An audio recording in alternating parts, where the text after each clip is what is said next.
بڑا ہی معزز مرتبہ ہے اہل علم کا، جہاں پر اللہ کہتا ہے شہید اللہ عنہ، کہ اللہ شہادت دیتا ہے۔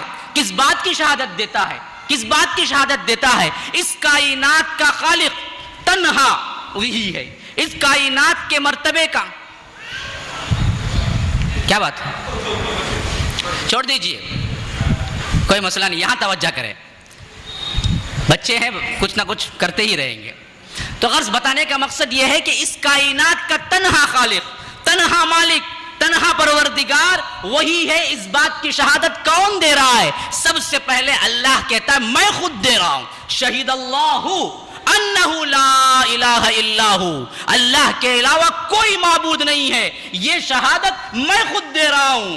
اور کون دے رہے ہیں؟ والملائکہ، ملائکہ دے رہے ہیں۔ ملائکہ تو دے سکتے ہیں نا، ملائکہ تو مقرب ترین ہے، ملائکہ تو وہاں ہیں جہاں اللہ تعالیٰ نے انہیں بہت بلند رکھا ہوا ہے، ملائکہ تو عرش پر بھی ہیں، ملائکہ تو عرش کو تھامے ہوئے بھی ہیں، اتنے مقرب ہیں تو وہ بھی تو دے سکتے ہیں گواہی۔ لیکن ان ملائکہ کے ساتھ کسی مخلوق کو اللہ نے ملایا ہے تو وہ واحد ہے اہل علم، شہید اللہ انہ لا الہ الا ہو والملائکہ واولو العلم قائما بالقسط، اور اہل علم گواہی دیتے ہیں اس بات کی کہ اللہ تعالیٰ تنہا مالک ہے۔ یاد رکھ لیجئے، جاہل گواہی نہیں دیتے، جاہل کو پتہ ہی نہیں ہوتا کہ اللہ کیا ہے، جاہل کو پتہ ہی نہیں ہوتا کہ اللہ کے حقوق کیا ہیں، جاہل کو پتہ ہی نہیں ہوتا کہ اللہ کی قدریں کیا ہیں۔ وما قدر اللہ حق قدری، ان لوگوں نے قدر ہی نہیں کی جس طرح قدر کرنی چاہیے تھی۔ یہ اہل علم ہیں جو جانتے ہیں کہ اللہ کی قدر و منزلت کیا ہے۔ اگر آپ لوگ علم حاصل نہیں کریں گے کبھی یہ دعویٰ نہیں کر سکتے کہ ہم اہل ایمان ہیں۔ اہل ایمان بننے کے لیے اہل علم بننا ہوگا، اہل علم بننے کے لیے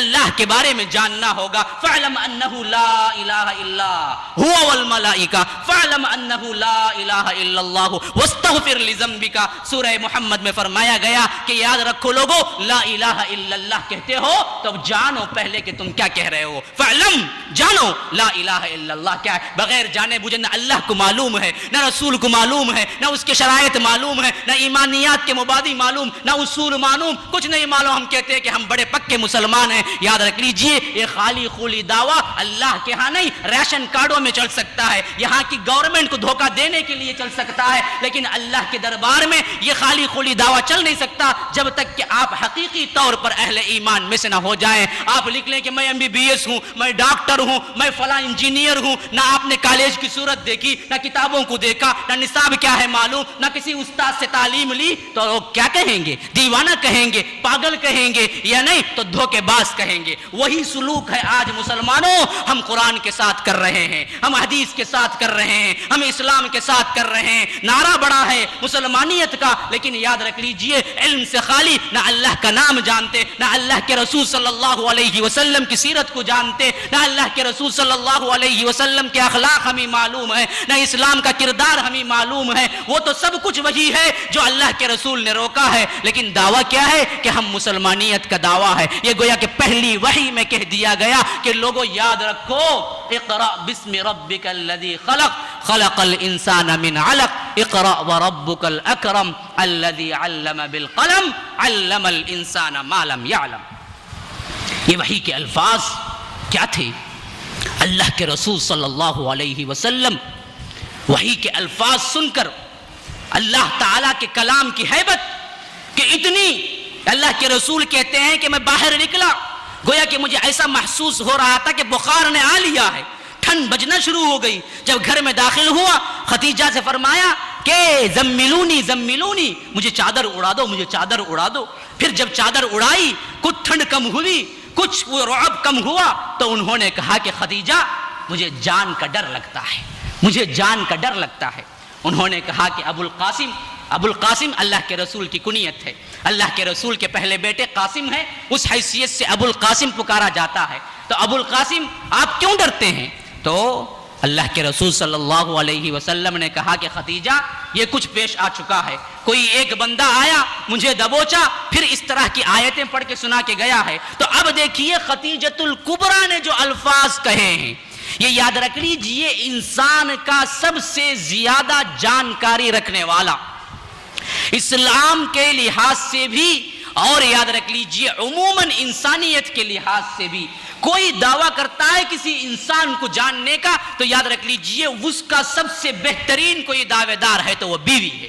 بیوی شوہر کے بارے میں ہر کس ناقص برائی بھی جانتی ہے, اچھائی بھی جانتی ہے, کمرے کے اندر وہ کیسا ہے, باہر وہ کیسا ہے, سب کچھ جانتی ہے. اس کی گواہی کسی انسان کے بارے میں بہتر ہے تو یاد رکھ لیجئے وہ شوہر سب سے بہتر ہے. اسی وجہ سے یاد رکھ لیجئے خدیجۃ الکبریٰ نے جب گواہی دی اللہ کے رسول صلی اللہ علیہ وسلم کے بارے میں, انہوں نے کہا کہ خدا کی قسم ابو القاسم مت ڈریے, یہ کیسے ہو سکتا ہے کہ اللہ آپ کو ضائع کر دے, آپ تو کیا ہیں یتیموں کا بوجھ اٹھاتے ہیں, آپ تو فقیروں کے لیے اپنے مال کو لٹاتے ہیں, مہمانوں کی مہمان نوازی کرتے ہیں, اس طرح کے اوصاف رکھنے والے کو اللہ تعالیٰ ضائع کر دے گا, یہ کبھی نہیں ہو سکتا. لیکن اللہ کے رسول صلی اللہ علیہ وسلم کے ان الفاظ کو سن کے وہ کہتی ہیں کہ میرا ایک چچا جاز بھائی ہے جس کا نام ورقہ ابن نوفل ہے, ہم اس کے پاس جائیں گے, اس کے بارے میں پوچھیں گے, کیونکہ وہ تورات کا بھی جاننے والا ہے, انجیل کا بھی جاننے والا ہے, اس کو پتا ہے کہ یہ آسمانی کتابیں کیا ہوا کرتی ہیں. تو اللہ کے رسول صلی اللہ علیہ وسلم کو لے کے وہ پہنچتی ہیں. ورقہ ابن نوفل کہتے ہیں کہ بھتیجے بتاؤ تم نے کیا دیکھا ہے. اللہ کے رسول کہتے ہیں کہ فلاں واقعہ ہوا تھا, انہوں نے ایسا کہا تھا, اس نے مجھے دبوچا تھا, پھر چھوڑ کے چلا گیا. تو انہوں نے کہا کہ خوشخبری ہو جائیے, آپ خوش ہو جائیے, آپ کے لیے خوشخبری ہے کہ آپ اس امت کے نبی ہیں, آپ اس امت کے نبی ہیں. یہ ان کا علم تھا, انہوں نے اندازہ لگا لیا تھا کہ یہ وہی چیز ہے جو موسیٰ پر اتری تھی. اس کے بعد وہ الفاظ کہتے ہیں جو یاد رکھ لیجئے ہمیں سمجھنے کے لیے اور ہمیں اس پہ کمر بستہ ہونے کے لیے, اسلام کی راہ میں اپنے جان و مال کو قربان کر دینے کے لیے ایک بہترین نمونہ ہے, جس میں حضرت ورقہ ابن نوفل کہتے ہیں کہ یاد رکھو کاش کہ میں اس وقت بڑا جوان اور توانا ہوتا اور زندگی ہوتی جب آپ کی قوم آپ کو مکے سے نکال دے گی. اللہ کے رسول حیران ہیں, یہ کیسے ہو سکتا ہے جو قوم مجھے اتنا محبوب رکھتی ہے, جو قوم مجھے امین کا لقب دی ہے, جو قوم مجھے صادق کا لقب دی ہے, وہ مجھے اس قوم کو دھکے مار کے مجھے نکال دے گی مکے سے. اللہ کے رسول حیرت سے پوچھتے ہیں آوا مخرجیہم, کیا مجھے نکالے گی؟ ورقہ ابن نوفل کہتے ہیں کہ ہاں, جب کبھی بھی آپ جیسا پیغام لے کے کوئی نبی آیا تو قوم نے اس کے ساتھ وہی سلوک کیا, اور مجھے پتا ہے کہ آپ کے ساتھ بھی آپ کی قوم وہی سلوک کرے گی. یاد رکھ لیجئے یہ بغیر دعوت کے گویا کہ اسلام قبول کرنے والی پہلی شخصیت ہے. اسی وجہ سے ورقہ ابن نوفل کے بارے میں آتا ہے کہ یہ بہت مدت نہیں گزری انتقال ہو گیا, جب تک دعوت کا زمانہ نہیں آیا جس میں علی اعلان اللہ کے رسول نے دعوت نہیں دی, اس سے پہلے ورقہ کا انتقال ہو گیا. اسی وجہ سے جب پوچھا گیا صحابہ سے اللہ کے رسول سے کہ اے اللہ کے رسول ورقہ کا کیا معاملہ ہے, تو اللہ کے رسول نے کہا کہ وہ حشر کے میدان میں ایک امت کی حیثیت سے اٹھیں گے, اور میں نے دیکھا کہ وہ سفید لباس پہن کے جنت میں. وجہ کیا ہے؟ اللہ کے رسول صلی اللہ علیہ وسلم کی حمایت کا اس وقت انہوں نے اعلان کر دیا تھا جب ابھی دعوت کا اعلان بھی نہیں ہوا تھا. انہوں نے کہا تھا کہ کاش میں اس وقت توانا ہوتا تو میں آپ کی مدد کرتا, لیکن میں تو بوڑھا ہو چکا ہوں اور گھڑیاں گن رہا ہوں, بس مجھے چند دن کی ضرورت ہے, چند دن کی مہلت ہے, میں ابھی ختم ہوا چاہتا ہوں. تو اس وجہ سے کاش کا لفظ استعمال کیا تھا. تو اللہ کے رسول صلی اللہ علیہ وسلم اسی حیثیت سے بیان کرتے ہیں. تو وہ دراصل بغیر دعوت کے اللہ کے رسول صلی اللہ علیہ وسلم پہ ایمان لانے والے سب سے پہلی شخصیت تھے. لیکن اللہ کے رسول صلی اللہ علیہ وسلم اس کے بعد معمول کیا تھا, بڑے پریشان رہا کرتے تھے, ایک طرح کی تنگی محسوس کیا کرتے تھے. یہ کیا ہو رہا ہے میرے ساتھ, کیوں ہو رہا ہے میرے ساتھ, کیا ہونے والا ہے؟ اور سب سے بڑی بات کیا تھی, اللہ تعالیٰ کا پیغام اللہ کے نبی صلی اللہ علیہ وسلم پہ اترا تو اب وہ چاشنی حیبت تھی, ہونے کے ساتھ ساتھ اس کا جو کچھ رعب تھا وہ تو تھا اپنی جگہ, لیکن اس کی جو لذت تھی وہ بھی تو بہت اعلیٰ تھی. اللہ کے رسول محسوس کرنا شروع کر دیے کہ پھر وحی کب آئے گی, انتظار کرنا شروع کر دیے کہ پھر وحی کب نازل ہوگی. لیکن وحی تھی کہ رک گئی تھی. اللہ کے رسول پریشان ہوا کرتے تھے. یاد رکھ لیجئے یہی وہ زمانہ ہے جس میں کبھی کبھی اللہ کے رسول بڑے پریشان ہو کے گھر سے نکل جایا کرتے تھے. ایک مرتبہ کا واقعہ ہے, اللہ کے رسول صلی اللہ علیہ وسلم اسی اثنا میں گھر سے باہر جا رہے ہیں, خیال ہے کہ کیا ہو رہا ہے میری زندگی کے ساتھ. تو ایسا ہی ایک معاملہ ہے جس میں دیکھتے ہیں کہ اوپر سے آواز آتی ہے کہ محمد نظر اٹھا کے دیکھتے ہیں، ادھر بھی دیکھتے ہیں کوئی نہیں ہے، ادھر بھی دیکھتے ہیں کوئی نہیں ہے، پھر نظر اٹھا کے جب اوپر دیکھتے ہیں تو وہاں دیکھتے ہیں حضرت جبرائیل کو، اور وہ کہتے ہیں کہ محمد آپ اس امت کے نبی ہیں، آپ اللہ کے رسول ہیں اور میں جبرائیل ہوں۔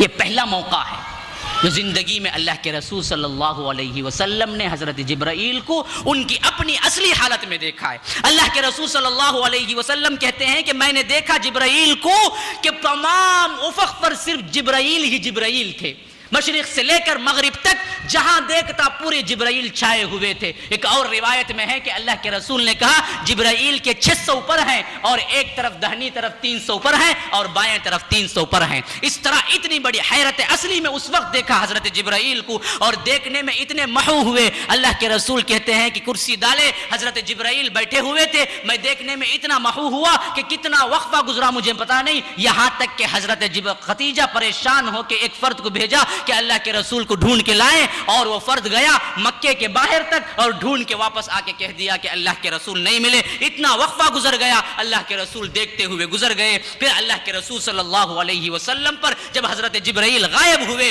تو وہ پھر اپنی کیفیت میں آئے اور گھر کی طرف روانہ ہوئے۔ جب پہنچے تو پھر وہی ڈر وہی رعب طاری ہوا تھا۔ اللہ کے رسول نے کہا حضرت خدیجہ سے زملونی زملونی، کہ مجھے چادر اڑا دو، مجھے چادر اڑا دو۔ چادر اوڑھ کے لیٹ رہے تھے تو وہی وہ وقت تھا کہ جب دوسری وحی نازل ہوئی، فرمایا گیا یا ایھا المدثر قم فانذر وربک فکبر وثیابک فطہر والرجز فہجر ولا تمنن تستکثر ولربک فاصبر۔ اے چادر میں لپیٹنے والے، بڑا پیارا انداز ہے، اسی سے مشہور ہے کملی والے، بڑے نظمیں کہے ہیں اس میں، بڑے نعت کہے گئے ہیں۔ یہی وہ انداز ہے کہ یا ایھا المدثر، چادر میں لپیٹ کر لیٹنے والے، یا ایھا المزمل، اس کا بھی وہی معنی ہے کہ یا ایھا المدثر، اے چادر لپیٹ کر لیٹنے والے، قم، اٹھیے، فانذر، ڈرائیے۔ سب سے پہلا حکم محمد الرسول اللہ صلی اللہ علیہ وسلم کو جو ملتا ہے وہ ڈرانے کا ہے۔ یاد رکھ لیجئے، ڈر، اگر اللہ تعالیٰ کا ڈر، اللہ تعالیٰ کا خوف کسی کے اندر داخل ہو جائے تو یاد رکھ لیجئے اس کی دنیا بھی سنور گئی، آخرت بھی سنور گئی۔ یہی ڈر اللہ تعالیٰ نے پہلا حکم بھی، اگر آپ قرآن پڑھ جائیے سورہ بقرہ کے اندر، یا ایھا الناس اتقوا ربکم، پہلا حکم بقرہ کے اندر آئے گا تو یہی آئے گا، اے لوگو ڈرو اپنے رب سے۔ پہلی چیز دل کے اندر ڈر چاہیے انسان، یہ ڈر ہے تو ہر چیز آپ کے لیے بن گئی۔ یہ ڈر نکل گیا تو یاد رکھ لیجئے پھر اسلام کی ہر چیز آپ کو بری لگتی ہے۔ جتنا خشیت الہی، جتنا ڈر بڑھے گا اتنا ہی اسلام سے ہم آہن ہوتی چلی جائے گی طبیعت۔ اسی وجہ سے اللہ کے رسول کو بتایا گیا کہ یا ایھا المدثر قم فانذر، اٹھیے اور ڈرائیے۔ کیا ڈرانا ہے، کیا بتانا ہے؟ وَرَبَّكَ فَكَبِّرْ، اپنے رب کی بڑائی بیان کیجئے۔ سب سے پہلی چیز رب کو مانو، کیسے؟ بڑائی کے ساتھ مانو۔ مان لیا، کیا کرو؟ اس کو پھیلاؤ کہ یہی رب سب سے بڑا ہے۔ اللہ اکبر، یہ نعرہ اسلام کا بنیاد ہے۔ لا الہ الا اللہ، یہ نعرہ اسلام کی بنیاد ہے۔ کیوں؟ یہی وہ نعرہ ہے جس کو کہہ کے آپ نے اسلام کے دائرے کے اندر آئے، اور اسی پر آپ کی دعوت ہے کہ آپ ہر انسان کو یہی کہتے رہے کہ تم اللہ کی بڑائی مان لو۔ وَرَبَّكَ فَكَبِّرْ وَثِيَابَكَ فَطَهِّرْ، اور اپنے کپڑے پاک رکھیے۔ وَالرُّجْزَ فَاهْجُرْ، بتوں کی گندگی سے الگ رہیے۔ یہ وہ احکامات ہیں جس کے بعد اللہ کے رسول صلی اللہ علیہ وسلم دعوت کے سلسلے میں آگے بڑھے ہیں۔ جب کبھی جہاں کہیں جیسا موقع ملتا اللہ کے رسول صلی اللہ علیہ وسلم اس اسلام کو پھیلا رہے ہیں۔ کون قبول کر رہا ہے؟ کیسے اس اسلام کی ابتدا ہوئی؟ یاد رکھ لیجئے بڑا کمزور تھا یہ پودا، لیکن صحابہ نے اپنی زندگیاں قربان کر کے اس کو ایک تنا اور درخت بنا دیا۔ جب اللہ کے رسول صلی اللہ علیہ وسلم نے اس کی دعوت دی تو ایک کمزور خاتون کون اسلام قبول کی؟ خدیجۃ الکبریٰ۔ عورتوں کے لیے بڑی نصیحت ہے کہ سب سے پہلے اسلام قبول کرنے والی شخصیت عورتوں عورتوں کے اندر ہے۔ آج ہم عورتیں سمجھتی ہیں کہ یہ اسلام کی باتیں، یہ اسلام کے کام، یہ دعوتی سلسلے یہ سب مردوں کے لیے ہیں، ہم تو کیا ہے گھریلو ذمہ داریاں نبھاتے ہوئے زندگی گزار دیں، یہی بہت ہے۔ نہیں، یاد رکھ لیجئے ہمیشہ اسلام کی تاریخ میں عورتوں کا کردار بڑا بلند رہا ہے۔ سب سے پہلے اسلام قبول کرنے والی شخصیت عورت، سب سے پہلے اسلام کی راہ میں شہید ہونے والی شخصیت عورت سمیہ ہیں، جنہوں نے اپنے نازک مقام پہ نیزہ مارنے کی حیثیت سے ابو جہل نے وفات پائی اور وہ شہیدہ کہلائی۔ سب سے پہلے شہیدہ ہیں اسلام کی، انہوں نے وہ قربانیاں دی ہیں جو مرد حضرات اس میں پیچھے نظر آتے ہیں۔ آج ہم نے یہ نمونے چھوڑ دیے، ہمیں نمونے نظر آتے ہیں تو سنیما تھیٹروں کے اندر کے نمونے نظر آتے ہیں، ہمیں نمونے نظر آتے ہیں تو ٹی وی کے پردے پہ تھرکنے والیوں کے نمونے نظر آتے ہیں۔ کاش کے مسلمان سمجھ جائیں، کاش کے اسلام کی بیٹیاں سمجھ جائیں کہ اصل نمونہ تو ہمیں فاطمہ کے اندر ہے، اصل نمونہ تو ہمیں زینب کے اندر ہے، اصل نمونہ تو ہمیں ام کلثوم کے اندر ہے، اصل نمونہ تو ہمیں عائشہ کے اندر ہے، جنہوں نے اپنی زندگیاں اس اسلام کی نشر و اشاعت کے لیے گزار دی تھی۔ غرض اللہ کے رسول صلی اللہ علیہ وسلم جب اسلام کی تبلیغ شروع کیے، اس وقت سب سے پہلے قبول کرنے والی عورت کمزور حضرت خدیجہ الکبریٰ ہیں۔ اگر ہم تقسیم کریں اصناف کی حیثیت سے، مردوں میں ہم دیکھتے ہیں حضرت ابو بکر صدیق ہیں، بچوں میں ہم دیکھتے ہیں حضرت علی ہیں، غلاموں میں ہم دیکھتے ہیں حضرت زید بن حارثہ ہیں، جنہوں نے آگے بڑھ کے اسلام قبول کیا۔ سبقت الی الاسلام میں سب سے پہلے ہیں وہ زید بن حارثہ۔ کون ہے؟ ایک غلام ہے۔ باپ آتا ہے کہتا ہے کہ بیٹے میں لے کے جاتا ہوں، تم کہاں غلام ہو، تم تو معزز ہو، میرے بیٹے ہو، آ جاؤ۔ وہ کہتے ہیں کہ نہیں ابا جان آپ غلطی کر رہے ہیں، یہ وہ غلامی ہے، یہ وہ غلامی ہے، اس پر 1000 آزادیاں میں قربان کر سکتا ہوں۔ محمد الرسول اللہ کی غلامی مجھے 1000 آزادیوں سے بڑھ کر محبوب ہے کہ میں یہ غلامی پر ترجیح دیتا ہوں، مجھے آزادی نہیں چاہیے۔ باپ کو کہہ کے چلا دیتے ہیں اور غلامی کی زندگی اللہ کے رسول کے پاس گزارتے ہیں۔ یہی وہ غلام ہیں، اللہ کے رسول ان سے اتنے خوش کہ ہاتھ پکڑتے ہیں، کعبۃ اللہ میں جاتے ہیں، کہتے ہیں کہ لوگوں یاد رکھو اس نے باپ کو لوٹا دیا، اس کے عوض میں یہ انعام دیتا ہوں کہ میں اس کو بیٹا بنا لیتا ہوں۔ تم آج سے کہو کہ زید بن محمد، یہ زید بن حارثہ نہیں ہے۔ لیکن اسلام بعد میں اس کو روک دیتا ہے، ادعوہم لآبائہم هو اقسط عند اللہ۔ اللہ کے رسول اور مسلمانوں دیکھو ان کو ان کے باپ سے پکارو، یہ بہتر بات ہے۔ تو اللہ کے رسول نے منع کر دیا کہ زید بن محمد مت کہو، زید بن حارثہ ہی کہو۔ تو غرض کے بتانے کا محبوب مقصد یہ ہے کہ اللہ کے رسول زید کو بہت محبوب رکھتے تھے، اور یہ وہ غلام ہیں جو سب سے پہلے اسلام قبول کیے ہیں۔ اب دیکھیے اسلام کا چھوٹا سا پودا، 4 انسانوں سے، ایک عورت خدیجہ الکبریٰ، ایک غلام زید بن حارثہ، ایک بچہ علی، ایک مرد ابو بکر صدیق سے چلتا ہے۔ کتنا کمزور تھا، کتنا اجنبی تھا، کتنا غیر تھا، لیکن اسلام کا یہی پودا کچھ ہی دنوں کے اندر اتنا مضبوط، اتنا تنا آور درخت کہ ہم دیکھتے ہیں کہ حجۃ الوداع 8 ہجری میں کیا کچھ ہے، 10 ہجری کے اندر 1,24,000، 8 ہجری کے اندر 10,000 کا پورا لشکر اللہ کے رسول صلی اللہ علیہ وسلم لے کے آتے ہیں۔ کیسے؟ انہی کی قربانیاں ہیں۔ یاد رکھ لیجئے انہوں نے اسلام کو سمجھ کے اسلام قبول کیا تھا۔ لا الہ الا اللہ کا کلمہ اگر اتنا آسان تھا جس طرح آج ہم سمجھ چکے ہیں کہ بس لا الہ الا اللہ کہہ دو، اپنی زندگی کی منمانی چاہے کرتے رہو، سود کھاؤ تمہارے ایمان پہ کوئی ضرب نہیں پڑے گی، داڑھی مڑاتے پھرتے رہو تمہارے ایمان پہ کوئی ضرب نہیں پڑے گی،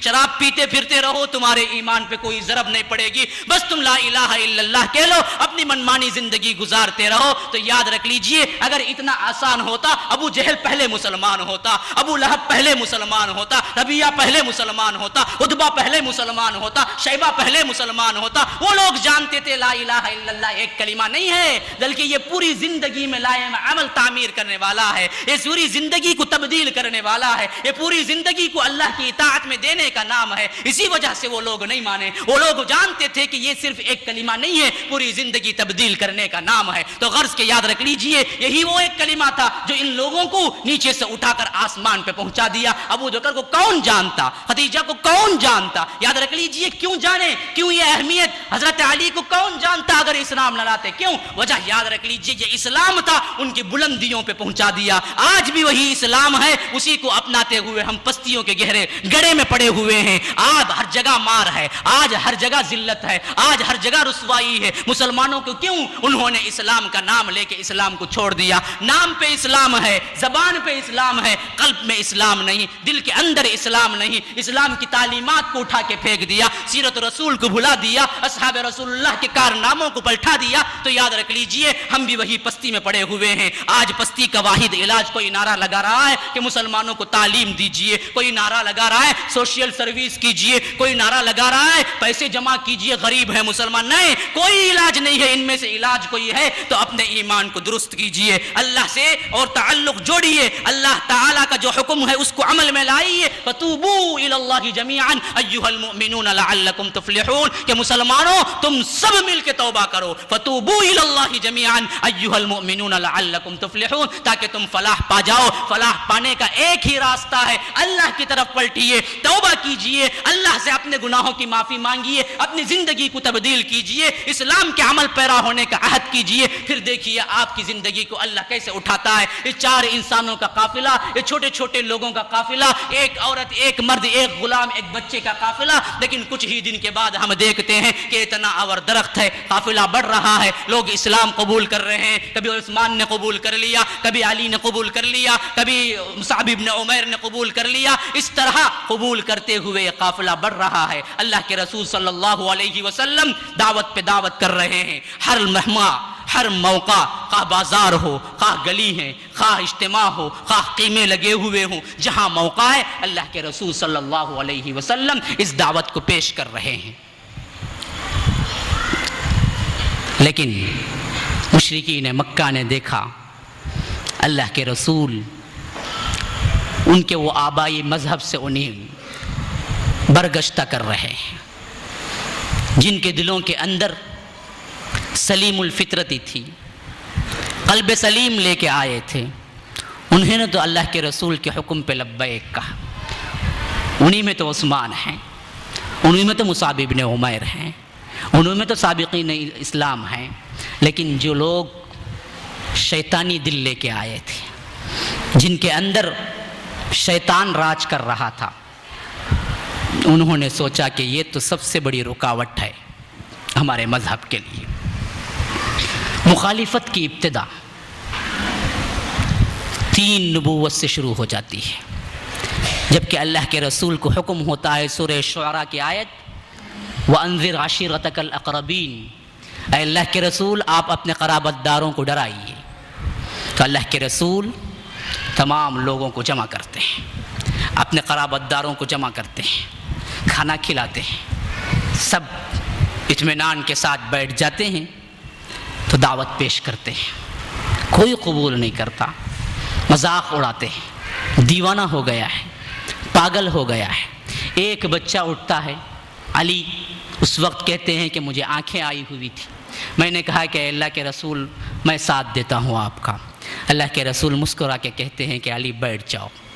پھر پوچھتے ہیں کوئی ہے ساتھ دینے والا، کوئی نہیں اٹھتا ہے مجلس میں۔ پھر علی اٹھتے ہیں، کہتے ہیں کہ اللہ کے رسول میں ساتھ دیتا ہوں۔ اللہ کے رسول مسکرا کے کہتے ہیں کہ بیٹھ جاؤ۔ پھر اللہ کے رسول مجلس میں نظر ڈال کے کہتے ہیں کہ کوئی ہے قبول کرنے والا، کوئی نہیں اٹھتا ہے۔ پھر علی اٹھ کے کہتے ہیں کہ اللہ کے رسول میں ساتھ دیتا ہوں۔ اللہ کے رسول مسکرا کے کہتے ہیں کہ ہاں تم ہو، اور لپٹا لیتے ہیں۔ یہ کیفیت ذرا اندازہ کر کے دیکھ لیں، کبھی آپ اس دعوت کے مرحلے سے گزرے ہوں گے تو اس کا درد معلوم ہوگا۔ کبھی 4 لوگوں کو بلا کے آپ دعوت دیں اور آپ کے منہ پہ وہ تھوک کے چلے جائے تو کس طرح کا درد ہوگا دل کے اندر، تب محسوس کر سکتے ہیں جب اس کا عملی میدان میں کوئی نمونہ کر کے دیکھے ہوں۔ اللہ کے رسول کو کتنا رنج ہوا ہوگا کہ جب اپنے قرابت داروں کو پیش کیے، لیکن اس میں قبول کرنے والا کوئی ایک نفس بھی نہیں ہے، کوئی ایک بندہ بھی نہیں ہے، لیکن اللہ کے رسول ہمت نہ ہارے۔ پھر اس کے بعد وہ پہاڑی کی دعوت، مشہور دعوت، جبل صفا پر، کوہ صفا پر، پہاڑ کے صفا پر کھڑے ہو کے اللہ کے رسول نے نعرہ لگایا یا صباحا۔ کیا مطلب؟ عرب کے اندر یہ معمول تھا کہ کوئی بھی اہم واقعہ ہو جائے تو وہ نعرہ لگاتے تھے ہائے میری صبح۔ کیا مطلب؟ مطلب یہ ہوتا کہ کوئی اہم واقعہ ہو چکا ہے، فوراً پہنچو، کوئی اہم ایمرجنسی ہے، تو یہ معنی ہوتا ہے عرب میں۔ اللہ کے رسول نے پہاڑ پہ چڑھا صفا کے اوپر، کہا کہ یا صباحا، لوگ کہے کہ کوئی اہم بات، جناح آنے والا تھا، اپنے غلام کو بھیج دیا کہ جاؤ جا کے دیکھو کچھ ہونے والا ہے، اور سب آ گئے پہاڑی پہ کھڑے ہو۔ اللہ کے رسول نے کہا کہ لوگوں دیکھو، میں ادھر بھی دیکھ سکتا ہوں، ادھر بھی دیکھ سکتا ہوں، کیونکہ میں پہاڑی پہ کھڑا ہوا ہوں۔ اگر میں کہوں کہ پیچھے سے ایک لشکر آ رہا ہے اور وہ لشکر تمام ہتھیاروں سے لیس ہے اور تم پہ حملہ کرنا چاہتا ہے، کیا تم مان لو گے؟ سب چیخا پکار اٹھے کہ آپ صادق ہیں، آپ امین ہیں، آپ نے کبھی جھوٹ نہیں بولا ہے، اپنے معمولی معاملات میں آپ نے جھوٹ نہیں بولا ہے، تو ہم کیوں مان لیں، ہم کیوں نہ مانیں، ہم کہیں گے کہ آپ سچ کہہ رہے ہیں۔ تو اللہ کے رسول نے کہا کہ لوگوں دیکھو، بالکل اسی طرح میں تمہیں ڈرانے آیا ہوں ایک بہت بڑے عذاب سے۔ اگر تم اس کلام کو قرآن نہ مانو گے اور اللہ کو ایک نہ مانو گے اور مجھے رسول نہ مانو گے تو یاد رکھو ایک بہت بڑے عذاب کی خبر دینے آیا ہوں میں، ڈرو۔ اور یاد رکھو لوگوں، تم اسی طرح مر جاؤ گے جس طرح تم روز سوتے ہو، پھر اسی طرح اٹھائے جاؤ گے جس طرح تم روز اٹھتے ہو۔ یاد رکھو ہر آدمی اپنی زندگی میں ہر دن ایک مرتبہ موت کو ملاقات کرتا ہے، عجیب بات ہے کہ پھر بھی بھول جاتا ہے، سمجھتا ہے کہ ابھی جوان ہوں، بہت دور ہے موت، ابھی بہت مدت پڑی ہوئی ہے، جبکہ ہر روز ملاقات کرتا ہے۔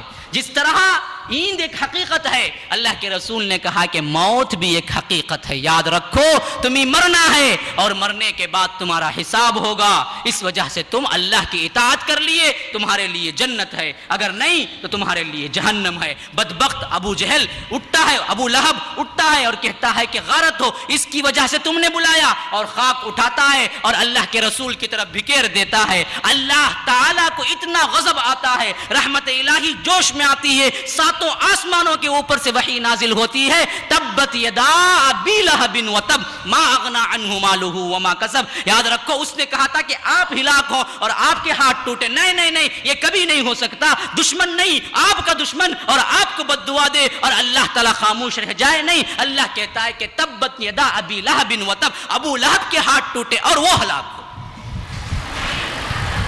قافلہ بڑھتا ہے، اللہ کے رسول دعوت میں انہماک کے ساتھ پھیلا رہے ہیں۔ 4-5 نبوت کا زمانہ، بڑا قسم پرسی کا زمانہ، صرف اللہ کے رسول تک محدود نہیں، جو کوئی اسلام قبول کرتا اس کے لیے مار، اذیتوں پر اذیتیں، آپ تصور نہیں کر سکتے، کبھی تصور نہیں کر سکتے۔ یاد رکھ لیجئے، کبھی سوچا ہے اس اسلام کے لیے کبھی ایک مار کھائی ہے، کبھی ایک گالی سنی ہے، کبھی کوئی ایک تکلیف پہنچی ہے ہمیں؟ بغیر پہنچے ہی ہم اسلام پہ چلنا نہیں چاہتے۔ تو یاد رکھ لیجئے، ذرا اس وقت کا تصور کر لیجئے جہاں پر بلال تڑپ رہا ہے، جہاں پر مصعب بن عمیر کو مارا جا رہا ہے، جہاں ان کی ماں انہیں ننگا بھیج رہی ہے، جہاں پر خباب اپنے پیٹھ پر لوہے انگارے رکھ رہا ہے، جہاں پر اس کی وجہ سے ان کی پیٹھ پوری کی پوری جل چکی ہے۔ اللہ کے رسول صلی اللہ علیہ وسلم کے بعد خلیفہ دوم حضرت عمر کے خلیفہ خلافت میں ایک مرتبہ حضرت خباب اٹھا کے دکھلاتے ہیں، اور جب اللہ کے رسول کے یہ صحابی حضرت عمر دیکھتے ہیں تو پوچھتے ہیں کہ خباب تمہاری پیٹھ کہاں ہے، کہاں گوشت گیا؟ یہ تو صرف سفید چمڑی ہے۔ کہتے ہیں کہ اے خلیفۃ المسلمین، یہ تو اس وقت کی بات ہے جب میں اسلام لایا تھا، میرا آقا ام انمار تھا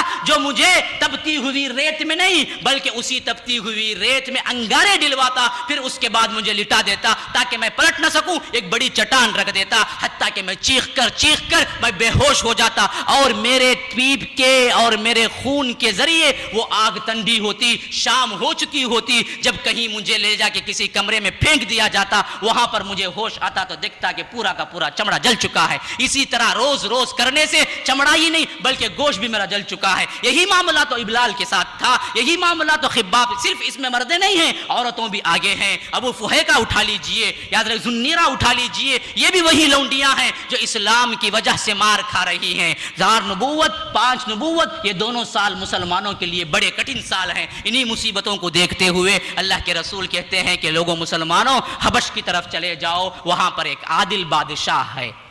تو غرض 5 نبوت پر 12 مرد اور 4 عورتیں حبش کی طرف ہجرت کر جاتی ہیں۔ پھر 6 نبوت میں 82 مرد اور 18 عورتیں حبش کی طرف ہجرت کر جاتی ہیں۔ اللہ کے رسول صلی اللہ علیہ وسلم کے صحابہ اسلام کے لیے کیا کیا مصیبتیں نہیں حاصل کی، کیا کیا مصیبتیں ان پہ ٹوٹ پڑی، اذیت جسم کی، گھر بار کا چھوڑنا، مال و دولت کا چھوڑنا، جو کچھ قربانی آئی اس کو دیتے چلے گئے، کبھی اف تک نہ کیا۔ پھر بھی سمجھتے رہے کہ ہم نے اسلام کے لیے کچھ نہیں کیا۔ آج ہماری حالت دیکھ لیجئے، ہم کیا کرتے ہیں اسلام کے لیے، لیکن ڈنکا بڑا نعرہ یہ ہے کہ ہم اسلام کے لیے بہت کچھ کر رہے ہیں۔ وہ تو صحابہ ایسے تھے کہ اپنی جان دے دیتے تھے اور کہتے تھے کہ ہم نے کچھ نہیں دیا۔ شاعر نے کیا ہی خوب کہا ہے، جان دی ہوئی اسی کی تھی، جان دی ہوئی اسی کی تھی، حق تو یہ ہے کہ حق ادا نہ ہوا۔ اگر ہم اللہ کی راہ میں اپنی جان بھی دے دیں، کون سا بڑا کارنامہ انجام دے لی، یہ تو اسی کی جان تھی، اس کو دے دی، بس کون سا بڑا کارنامہ انجام دیا۔ تو یاد رکھ لیجئے یہ وہ صحابہ ہیں جنہوں نے اپنی جانوں کی نہیں بلکہ ہر قسم کی قربانی اس راہ میں پیش کر دیے۔ پھر وہ زمانہ بھی یاد رکھ لیجئے، 7 نبوت کا زمانہ، جب مشرکین تنگ آ گئے، دیکھا کہ مسلمانوں کی تعداد بڑھتے ہی جا رہی ہے، ابو طالب پہ دباؤ ڈالا، کہا کہ دیکھو تمہارے بھتیجے ہی کی وجہ سے یہ مصیبتیں ہیں، تم بھتیجے کو روکو، تم ہی تو سرپرست ہو، بلاؤ روکو، نہیں روکو گے ہم خود قتل کر دیں گے۔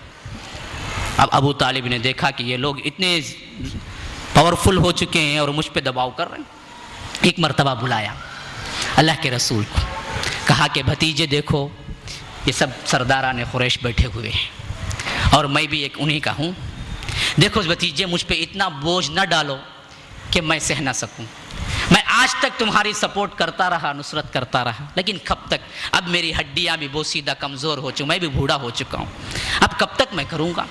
دیکھو یہ لوگ کہتے ہیں کہ تم اپنی دعوت کو بدل دو۔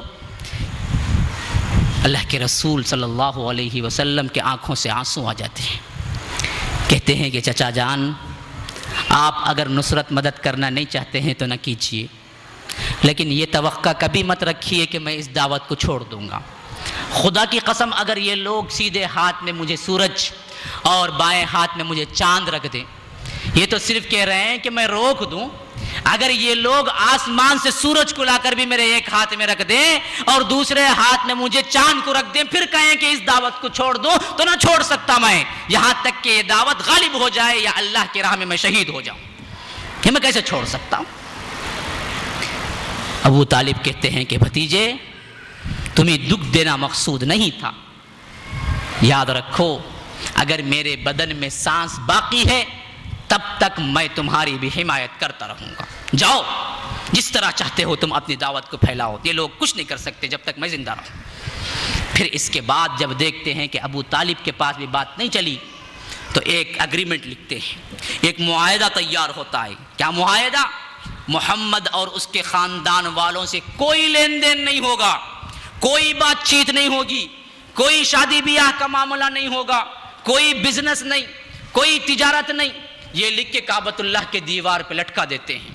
اب اللہ کے رسول اور ان کا خاندان بھوکوں مر رہا ہے، حتیٰ کہ اتنے تنگ باہر نکلتے تو کوئی لین دین نہیں، اسی وجہ سے پہاڑ کی ایک گھاٹی ہوتی ہے شیبہ بنی ہاشم اور اس کے ابی طالب کے اندر جو گھاٹی ہوتی ہے وادی، اس میں جا کے پناہ لے لیتے ہیں، اور یہ 3 سال کا عرصہ ہے، 7 8 9 10 یہ 3 سال کا عرصہ بڑا ہی اسرت کا عرصہ ہے، بڑا ہی تنگی کا عرصہ ہے۔ بلال کہتے ہیں ایسے زمانے میں کبھی کبھی ہمیں مہینوں گزر جاتے، ایسے زمانے میں ہمیں 1 2 دن نہیں ہے، مہینوں گزر جاتے، کوئی کھانا ایسا نہیں ملتا کہ جس میں کوئی جاندار کھا سکے، انسان نہیں، جانور بھی جو کھاتے ہیں وہ کھانا بھی ہمیں نہیں ملتا، بھوک پیاس سے اتنی حالت بری ہوتی، کبھی کبھی رات کے موقع پہ نکلتے تو ہم دیکھتے کہ کوئی درندہ اپنا کھایا ہوا چمڑا وغیرہ تھوک کے چلا جاتا ہے تو ہم وہ اٹھا کے دھو کے کھا لیتے، کیوں؟ اس کے علاوہ کچھ نہیں تھا کھانے کے لیے،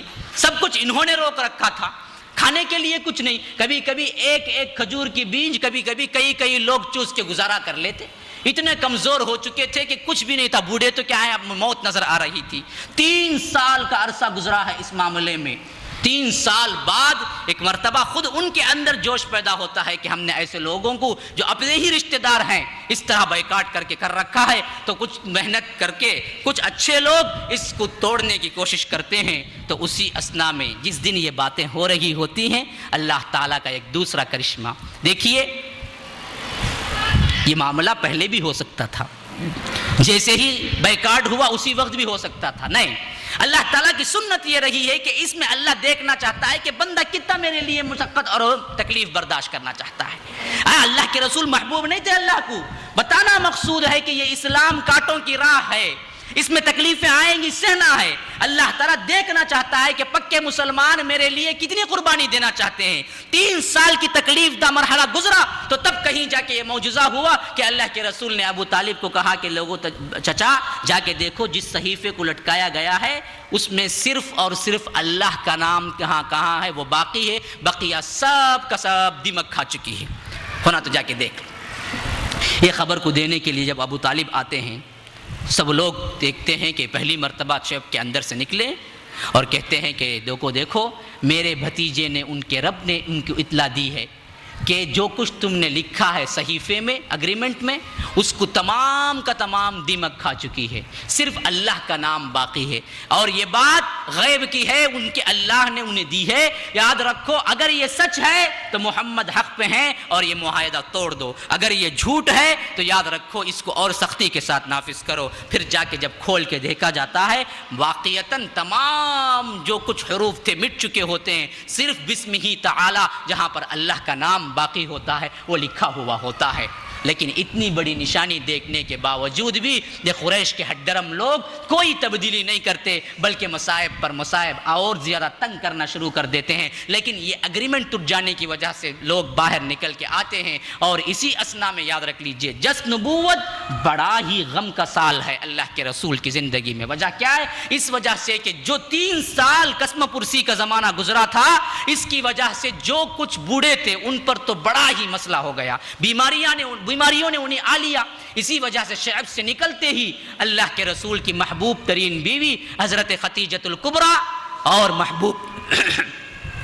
محبوب ترین چچا ابو طالب دونوں کا انتقال ہو جاتا ہے، اور یہ دونوں اللہ کے رسول کو دعوتی سلسلے میں بڑے سپورٹ کرنے والے ہوتے ہیں۔ اسی وجہ سے سیرت نگاروں نے لکھا ہے کہ یہ غم کا سال ہے، بڑا غم ہوتا ہے اللہ کے رسول کو، اور اسی طرح مغفرت کرنے سے بھی روک دیا جاتا ہے کہ ابو طالب کافر تھے، تم اس کو مغفرت بھی نہیں کر سکتی۔ اب اللہ کے رسول صلی اللہ علیہ وسلم دیکھتے ہیں کہ مشرکین مکہ جب ابو طالب نہ رہے کھل کے اللہ کے رسول پہ حملے کرنے لگے۔ کئی مواقع تو ایسے آئے کہ جان سے مارنے کی دھمکیاں بھی دی اور عملی طور پر اقدام بھی اٹھایا۔ اللہ کے رسول کعبۃ اللہ میں نماز پڑھ رہے تھے، عقبہ بن ابی معیط نے کیا کیا کہ اون کی ایک اوجھڑی غلاظت لے آ کے کھڑا ہو گیا۔ جیسے ہی اللہ کے رسول سجدے میں گئے وہ اون کی غلاظت لا کے اللہ کے رسول کے سر پہ رکھ دیا۔ اب اللہ کے رسول کو سانس لینا بھی دشوار، حتیٰ کہ اللہ کے رسول صلی اللہ علیہ وسلم کو بڑی تنگی محسوس ہوئی، اور دور سے ابو بکر دیکھتے ہیں تو بھاگتے ہوئے آتے ہیں اور وہ اوجھڑی اٹھاتے ہیں اور کہتے ہیں کہ بدبختو، اس وجہ سے تم قتل کرتے ہو کہ صرف اللہ ایک ہے، یہ کہنے کی وجہ سے تم محمد رسول اللہ کو قتل کرتے ہو۔ اس طرح اللہ کے رسول کو قتل کرنے کی دھمکیاں بھی دے رہے تھے اور عملی طور پر کام بھی کر رہے تھے۔ تو اس وجہ سے اللہ کے رسول نے سوچا کہ خیر یہ لوگ اسلام قبول نہیں کرتے ہیں، تو 11 نبوت میں ہم دیکھتے ہیں کہ اللہ کے رسول طائف نام کی ایک بستی جو اسی سے دور ہے باہر نکل کے دعوت کے لیے نکلتے ہیں۔ لیکن یہاں کیا حال ہوتا ہے؟ وہاں کے 3 سردار ہیں، حبیب، یالیل، مسعود، یہ تینوں کے پاس جا کے اسلام قبول کرنے کی دعوت دیتے ہیں۔ مذاق اڑاتے ہوئے کہتے ہیں کہ اچھا تم پہ اللہ تعالیٰ نے نبوت رکھی ہے، بڑا عجیب معاملہ ہے، اگر نبوت دینا ہی ہوتا تو ہم ہی دیتا جو ہم سردار تھے، تم ایک یتیم ہو تم پہ نبوت دے دیا۔ اگر ایسا معاملہ ہے تو کعبے کا پردہ کو پھاڑنا چاہیے، چاک کر دینا چاہیے۔ دوسرا کہتا کہ اگر تم جھوٹے ہو تو میں بات کرنا ہی نہیں چاہتا، اگر تم سچے ہو تبھی میں بات کرنا نہیں چاہتا، تم سے بات کر کے بعد میں کیا ہوگا، مجھے عذاب ہوگا۔ تو اس وجہ سے ایسے ہی جلی کٹی باتیں اللہ کے رسول کو سنا کے وہ بھیج دیتے ہیں۔ اللہ کے رسول جب 10 دن تک دعوت کرتے ہیں اور سمجھتے ہیں کہ یہ لوگ قبول کرنے والے نہیں، تو واپس نکلتے ہیں، تو صرف یہ لوگ واپس جانے نہیں چھوڑتے بلکہ وہاں کے اوباشوں کو، لڑکوں کو اللہ کے رسول کے حوالے کر دیتے ہیں کہ لوگوں تم جو چاہے کرو۔ یاد رکھ لیجئے بڑا ہی غم کا، اپنے اندر اگر ایمان ہے تو اس کیفیت کو اپنے اندر جذب کر کے دیکھ لیں، کیا واقعہ، کیا درد ہوا ہوگا اللہ کے رسول کو جب طائف کی گلیوں میں اللہ کے رسول جا رہے ہیں تو کوئی پتھر اٹھا کے پھینک رہا ہے، کوئی کتے چھوڑ رہا ہے، کوئی گالیاں بک رہا ہے، حتیٰ کہ اتنی مار پڑی، اتنے پتھر پڑے کہ اللہ کے رسول کے جسم مبارک سے خون رسنے لگا اور جوتوں میں جم گیا۔ جوتے نکالنا اللہ کے رسول کو مشکل ہو گیا۔ ساتھی کوئی نہیں ہے سوائے زید بن حارثہ کے جو ان کے غلام ہیں۔ یہاں تک کہ اللہ کے رسول بے ہوش ہو کے گرنے والے ہوتے ہیں تو حضرت زید بن حارثہ اٹھا کے کھندے پہ ڈال لیتے ہیں اور اسی بے ہوشی کی حالت میں ایک انگور کے باغ میں پناہ لیتے ہیں۔ وہاں کا جو آقا ہوتا ہے رحم کھا کے اللہ کے رسول کو کچھ پانی کچھ انگوریں دے دیتا ہے جو اللہ کے رسول صلی اللہ علیہ وسلم ہوش میں آنے کے بعد پیتے ہیں۔ پھر وہاں سے جب باہر نکلتے ہیں بڑے ہی غمزدہ ہو جاتے ہیں اور اللہ کے رسول صلی اللہ علیہ وسلم اللہ کے ہاں ہاتھ اٹھا کے کہتے ہیں کہ اے اللہ تو کس کے حوالے ہمیں کر دیا ہے؟ کیا تو اللہ مجھ سے ناراض ہے؟ یہ ناراضگی کی وجہ سے ہو رہا ہے؟ اے اللہ اگر تو راضی ہے اور تو راضی ہونے کے باوجود مجھے یہ تکلیف ہو رہی ہے تو میں بھی راضی ہوں۔ کتنی پیاری دعا ہے دیکھیے جو اللہ کے رسول صلی اللہ علیہ وسلم کہتے ہیں کہ اگر تو راضی ہے اور اس کے باوجود مجھے تکلیف ہے تو اے اللہ میں اس تکلیف پہ صبر کرتا ہوں۔ یہ الفاظ کیا کہنے تھے، رحمت الہی جوش میں آتی ہے، ساتوں آسمانوں کے اوپر سے حکم ہوتا ہے، جبرائیل آتے ہیں، ساتھ میں پہاڑ کا فرشتہ بھی موجود ہے، دونوں نازل ہوتے ہیں، اللہ کے رسول پہ سلام کرتے ہیں، پھر کہتے ہیں کہ میں جبرائیل ہوں اور یہ پہاڑ کا فرشتہ حاضر ہے۔ اے اللہ کے رسول آپ حکم دیجئے، یہ طائف کی جو وادی دو پہاڑوں کے جو درمیان ہے، ایک حکم دے دیجئے، پہاڑ کا فرشتہ موجود ہے، ان دونوں پہاڑیوں کو ملا کے پیس کے رکھ دوں گا اور طائف کا نام و نشان مٹا کے رکھ دوں گا۔ اللہ کے رسول زحمت بن کے نہیں آئے، اللہ کے رسول تکلیف دینے کے لیے نہیں آئے، اللہ کے رسول امت پہ عذاب لانے کے لیے نہیں آئے، اللہ کے رسول تو رحمت للعالمین بن کے آئے ہیں۔ وہ رحمت سراپا رحمت ہے، اللہ کے رسول کیسے برداشت کر لیتے ان کے امتی عذاب میں گرفتار ہو جائیں۔ اللہ کے رسول کہتے ہیں کہ انہوں نے مجھے تکلیف دی ہے لیکن یاد رکھو وہ لوگ نہیں جانتے۔ اللہم اہدی قوما، اللہم اہدی قوما فانہم لا یعلمون، اے اللہ انہیں ہدایت دے، یہ لوگ مجھے نہیں جانتے، یہ سلوک کیے ہیں تو اس وجہ سے کیے ہیں کہ یہ لوگ میرا مرتبہ نہیں جانتے ہیں، اللہ ان کو معاف کر دے، اے اللہ ان کو ہدایت دے دے، اور یہ لوگ نہیں جانتے ہیں۔ اللہ کے رسول وہ فیصلے کو ٹکرا دیتے ہیں کہ اللہ کے رسول کہتے ہیں کہ انہوں نیست و نابود نہ کرنا۔ یہ ہے رحمت للعالمین۔ اللہ کے رسول صلی اللہ علیہ وسلم یہاں سے روانہ ہوتے ہیں تو اللہ تعالیٰ اللہ کے رسول کی دھارس بنداتا ہے، ہمت دلاتا ہے کہ بدبخت انسان قبول نہیں کیے تو کیا ہوا؟ اللہ کے رسول آپ کا کلام تو عزت ہے، ہم آپ کو سپورٹ صرف انسانوں سے نہیں بلکہ جنات سے بھی کریں گے۔ تو ایک قافلہ نکلتا ہے، جا رہا ہوتا ہے، اس وقت وہ پہنچتا ہے اسی وادی میں، وادی نخلا میں، جہاں اللہ کے رسول طائف سے آتے ہوئے نماز پڑھ رہے ہوتے ہیں۔ اللہ کے رسول نماز میں قرآن پڑھ رہے ہیں، وہاں سے جنوں کا گزر ہو رہا ہے۔ قرآن کو سنا تو ان کے سردار نے کہا کہ انا سمعنا قرآنا عجبا، لوگوں دیکھو یہ وہ قرآن ہے جو بڑا ہی پر حکمت ہے، بڑا ہی عجیب ہے، اب ہمیں سننا چاہیے۔ کیسے سنتے ہیں؟ کیسے سنتے ہیں؟ وَإِن صَرَفْنَا إِلَيْكَ نَفْرًا مِّنَ الْجِنِّ يَسْتَمِعُونَ الْقُرْآنَ فَلَمَّا حَضَرُوهُ قَالُوا أَنصِتُوا، ہم خاموش نہیں ہوتے، قرآن بھی جنات سنتے ہیں تو خاموش ہو جاتے ہیں۔ حیف ہے ہم پر، افسوس ہے ہم پر۔ اللہ کہتا ہے سورہ احقاف کی آیت میں جب یہ جن کا گروہ پہنچا، اللہ کے رسول کلام پڑھ رہے تھے، قرآن پڑھ رہے تھے، جب سنا انہوں نے، جنوں کے سردار نے کہا انصتو، خاموش ہو جاؤ، سنو خاموش غور سے، یہ قرآن ہے۔ پھر کیا کیا؟ اسی وقت اسلام قبول کیا۔ پھر کیا کیا؟ گھروں میں جا کے بیٹھ گئے؟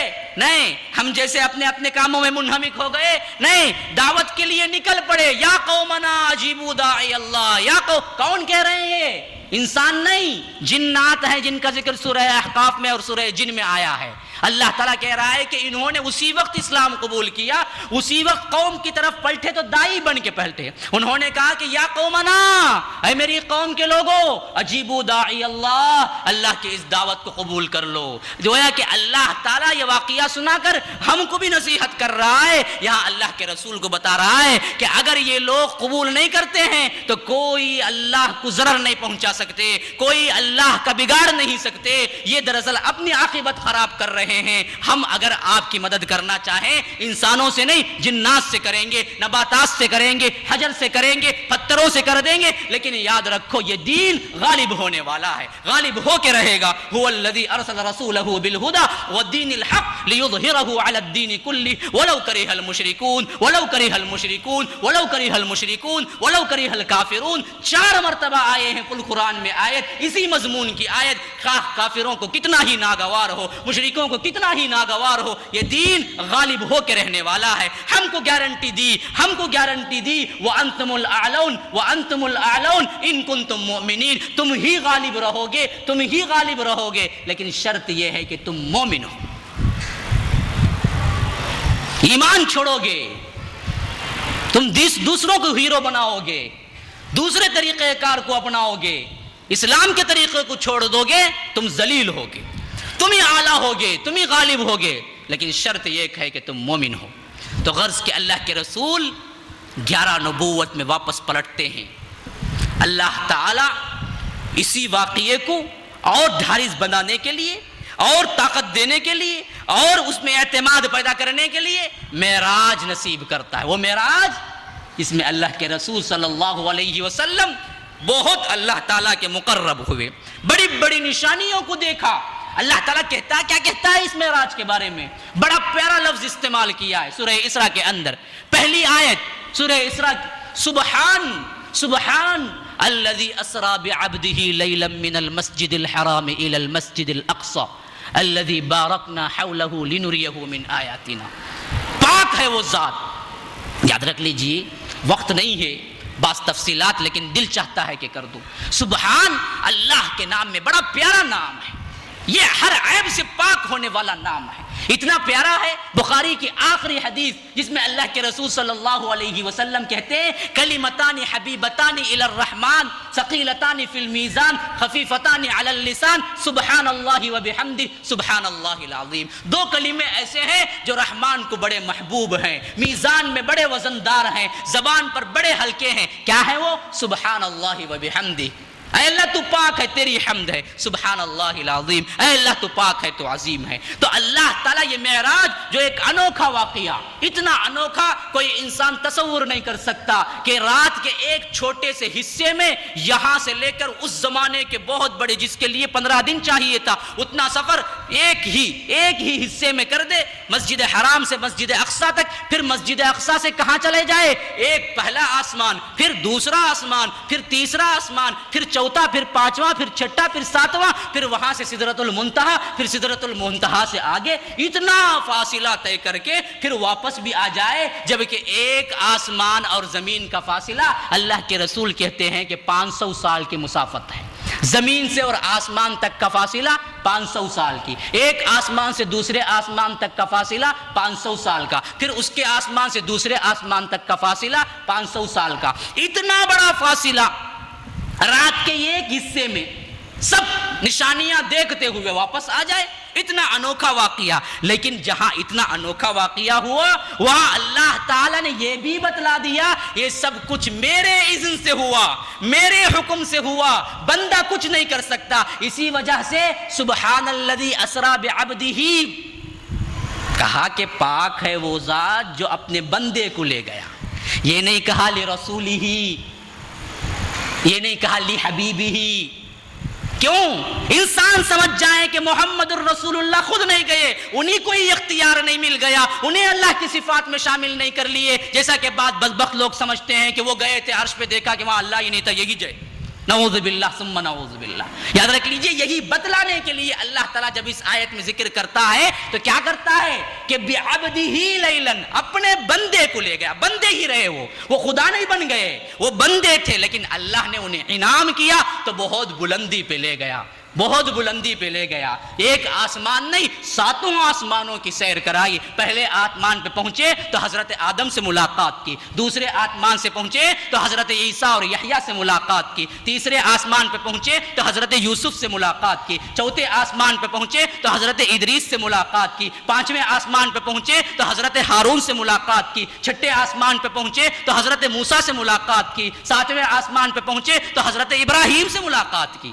پھر آگے بڑھے سدرۃ المنتہا تک پہنچے، وہاں سے جبرائیل نے کہہ دیا کہ یہاں سے میں بھی آگے نہیں بڑھ سکتا، میرا دائرہ بھی یہاں تک ہے، اب آپ جائیے۔ اللہ کے رسول آگے بڑھے ہیں. اچھا اتنا اہتمام کس کے لیے ہے؟ اتنا اہتمام اب اتنا آگے بڑھ کے اتنا قریب ہو کے کیا لیے تھے؟ یہ اہم بات ہے معراج میں سبق کی.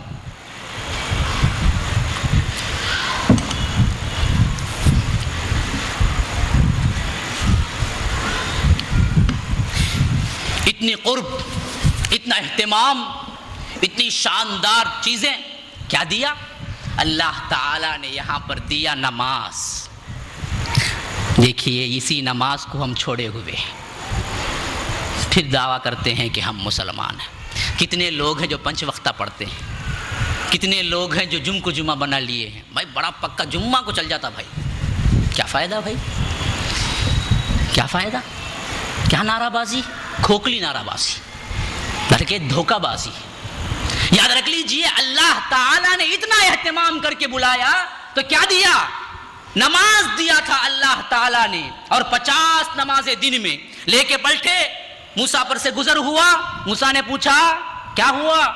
نماز کتنی؟ 50. بولے کہ بہت تجربے کار ہوں میں بھی اپنی امت کے بارے میں، میری امت کو 2 دی گئی تھی وہی نہیں ہوا، 50 کرے گی تمہاری امت؟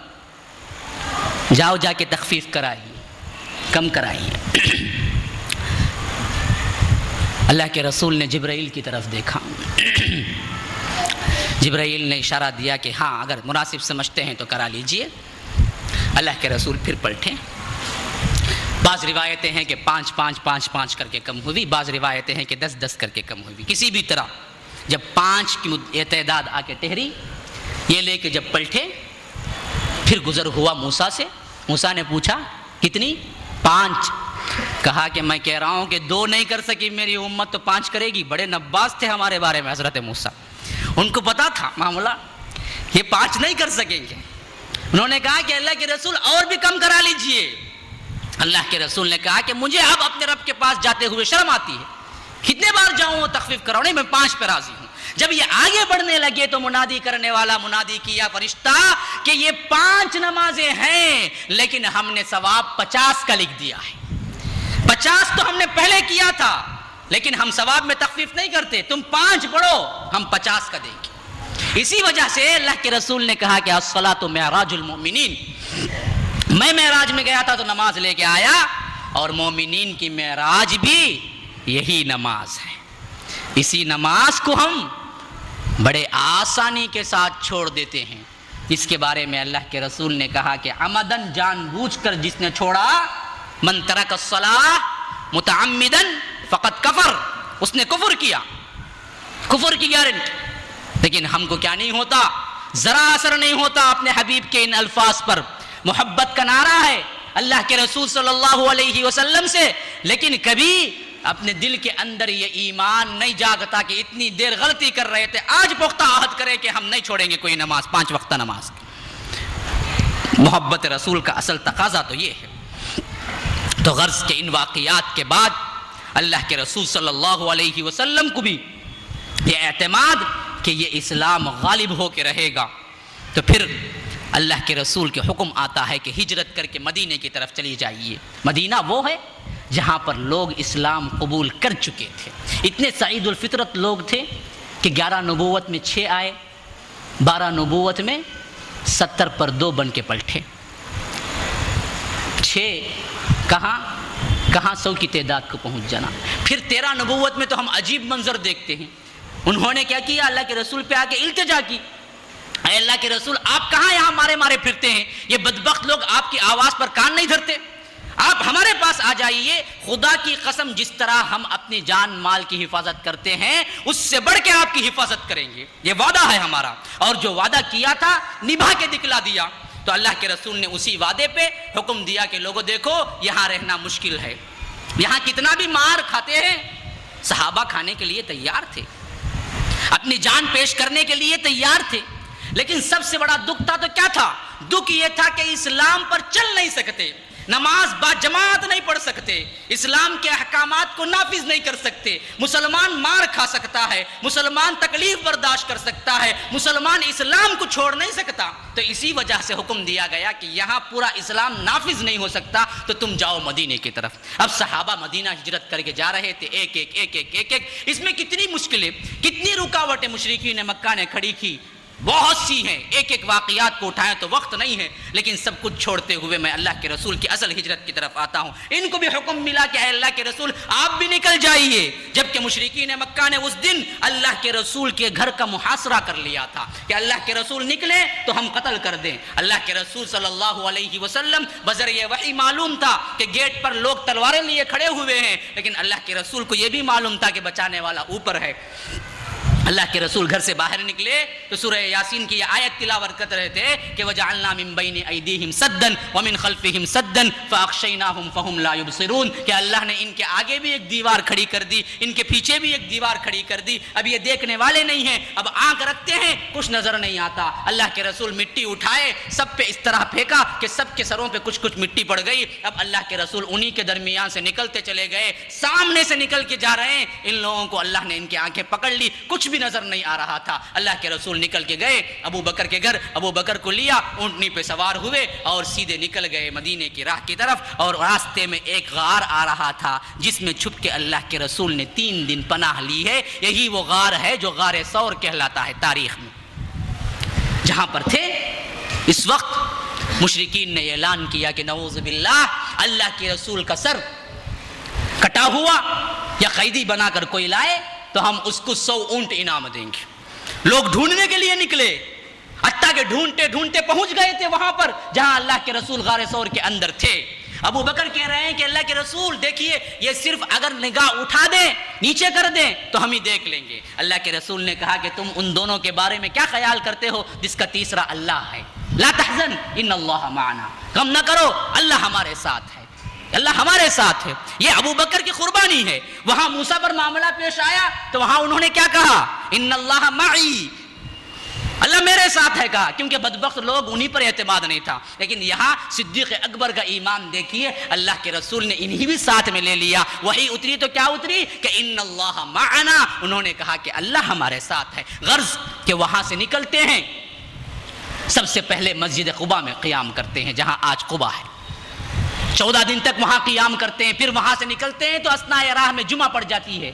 مدینے کے اندر یہ سب سے پہلی جمعہ ہے جو اللہ کے رسول ادا کرتے ہیں. اس سے پہلے اسلام میں جمعہ ادا نہ ہو سکی. کیوں؟ جماعت ہی نہیں کر سکتے تھے. یہ پہلی جمعہ ہے جہاں پر ادا کرتے ہیں. پھر مدینہ قریب آتا ہے.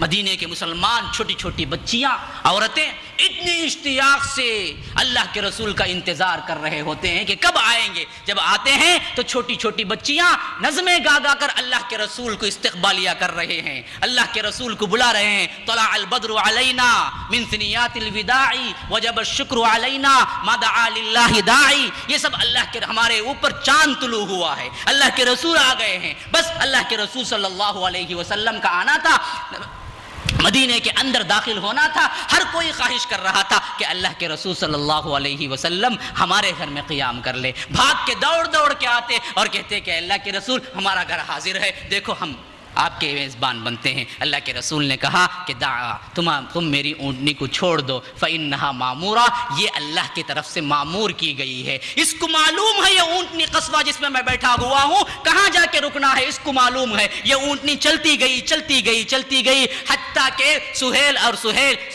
سہیل 2 یتیم لڑکوں کی ایک زمین تھی جہاں پر آج مسجد نبوی ہے. یاد رکھ لیجئے یہ انہی کی زمین ہے جسے اللہ کے رسول نے خریدا تھا. آج جو مسجد نبوی ہے یہ اس دور کی مسجد نبوی سے 1000 گنا زیادہ بڑی ہے. 1000 گنا. کل مدینہ آج کے اندر مسجد نبوی کے اندر آ چکا ہے، لیکن اس دور میں ایک چھوٹی سی زمین تھی جس کا 1000واں حصہ اس وقت تھا. وہاں پر وہ مسجد قصوہ، وہ اونٹنی بیٹھ گئی. اللہ کے رسول صلی اللہ علیہ وسلم نے جب ادھر دیکھا تو ابو ایوب انصاری بھاگتے ہوئے آئے اور کجاوا اٹھا لیا اور کہا کہ اللہ کے رسول خدا کی قسم اس زمین سے قریب تو میرا گھر ہے اور اونٹنی بیٹھ چکی ہے. آپ نے کہا کہ اونٹنی معمورہ ہے، بیٹھ گئی ہے، تو اب میں میزبان ہوں آپ کا، آپ ہمارے گھر میں آ جائیے۔ اللہ کے رسول نے کہا کہ ہاں جو کجاوا اٹھا لیتا ہے اسی کے گھر میں ہم قیام کریں گے۔ ابو ایوب انصاری کے گھر میں قیام کرتے ہیں۔ بڑے خوش قسمت تھے ابو ایوب انصاری جن کے مہمان اللہ کے رسول صلی اللہ علیہ وسلم بنے۔ ایسی مہمانداری کی، مہمان نوازی کی، یاد رکھ لیجئے تاریخ انسانی میں ایسی مثالیں نہیں ملتی ہیں، واقعات بہت زیادہ ہیں، کیونکہ وقت نہیں ہے، جتنا وقت لیا تھا اس کا صرف پاؤ گھنٹہ باقی ہے میرے لیے، اس وجہ سے میں بہت مختصراً الفاظ میں بات کے واقعات بھی ذکر کرتا ہوں۔ تو اللہ کے رسول صلی اللہ علیہ وسلم مدینہ منورہ میں آنے کے بعد سب سے پہلا کام جو کیا، اپنا گھر بنایا، مال جمع کیا، تجارت شروع کی؟ نہیں، یاد رکھ لیجئے سب سے پہلا کام جو دکھتا ہے ہمیں سیرت النبی میں وہ مسجد کی تعمیر ہے۔ اللہ کے رسول نے پوچھا کہ جہاں اونٹنی بیٹھی تھی وہ کس کی زمین تھی؟ بتایا گیا کہ جو یتیم لڑکوں کی زمین ہے۔ پوچھا گیا کہ اللہ کے رسول سے کہ یہ زمین آپ چاہتے ہیں تو وہ لڑکے خود دینا چاہتے ہیں؟ اللہ کے رسول نے کہا کہ نہیں، میں نہیں لوں گا یہاں تک کہ قیمت ادا کروں، میں قیمتاً لوں گا۔ اللہ کے رسول کے پاس وہ لڑکے آئے، کہا کہ اللہ کے رسول ہم تو ایسے ہی دینا چاہتے ہیں۔ اللہ کے رسول نے کہا کہ نہیں، میں قیمت دے کے ادا کرنا چاہتا ہوں۔ قیمت مقرر ہوئی، پھر اس کے بعد قیمت دی گئی، پھر قیمت دینے کے بعد مسجد نبوی کی تعمیر ہوئی۔ تعمیر کون کر رہا ہے؟ باہر کے لوگ آ رہے ہیں، مستری آ رہا ہے، باہر کا جو معمار ہے وہ آ رہا ہے؟ نہیں، یاد رکھ لیجئے معمار بھی اللہ کا رسول ہے، صحابہ ہے، خود مٹی ڈھو ڈھو کے لا رہے ہیں، خود اینٹیں اٹھا اٹھا کے لا رہے ہیں، خود تعمیر کر رہے ہیں۔ اللہ کے رسول نے یہ عام پیغام دے دیا، دوسروں پہ بھروسہ مت رکھو، آؤ دستے بازو پہ بھروسہ رکھو، ہم خود اس کی ابتدا کرتے ہیں۔ اپنے مبارک ہاتھوں سے اللہ کے رسول نے اس کے اینٹوں کو جوڑا ہے، اس کے مسالے کو تیار کیا ہے، نبوی تیار ہو گئی، دیواریں اونچی ہو گئی، کھجور کے درخت ڈالے گئے، پتے ڈالے گئے، چھت بنا دی گئی۔ کتنا ہی سادہ اور کتنی ہی معمولی تھی یہ مسجد، لیکن اللہ کے ہاں کتنی متبرک تھی، کتنی معزز تھی، کتنی بلند تھی۔ وجہ کیا ہے؟ اس کی بنیاد تقوی پہ تھی۔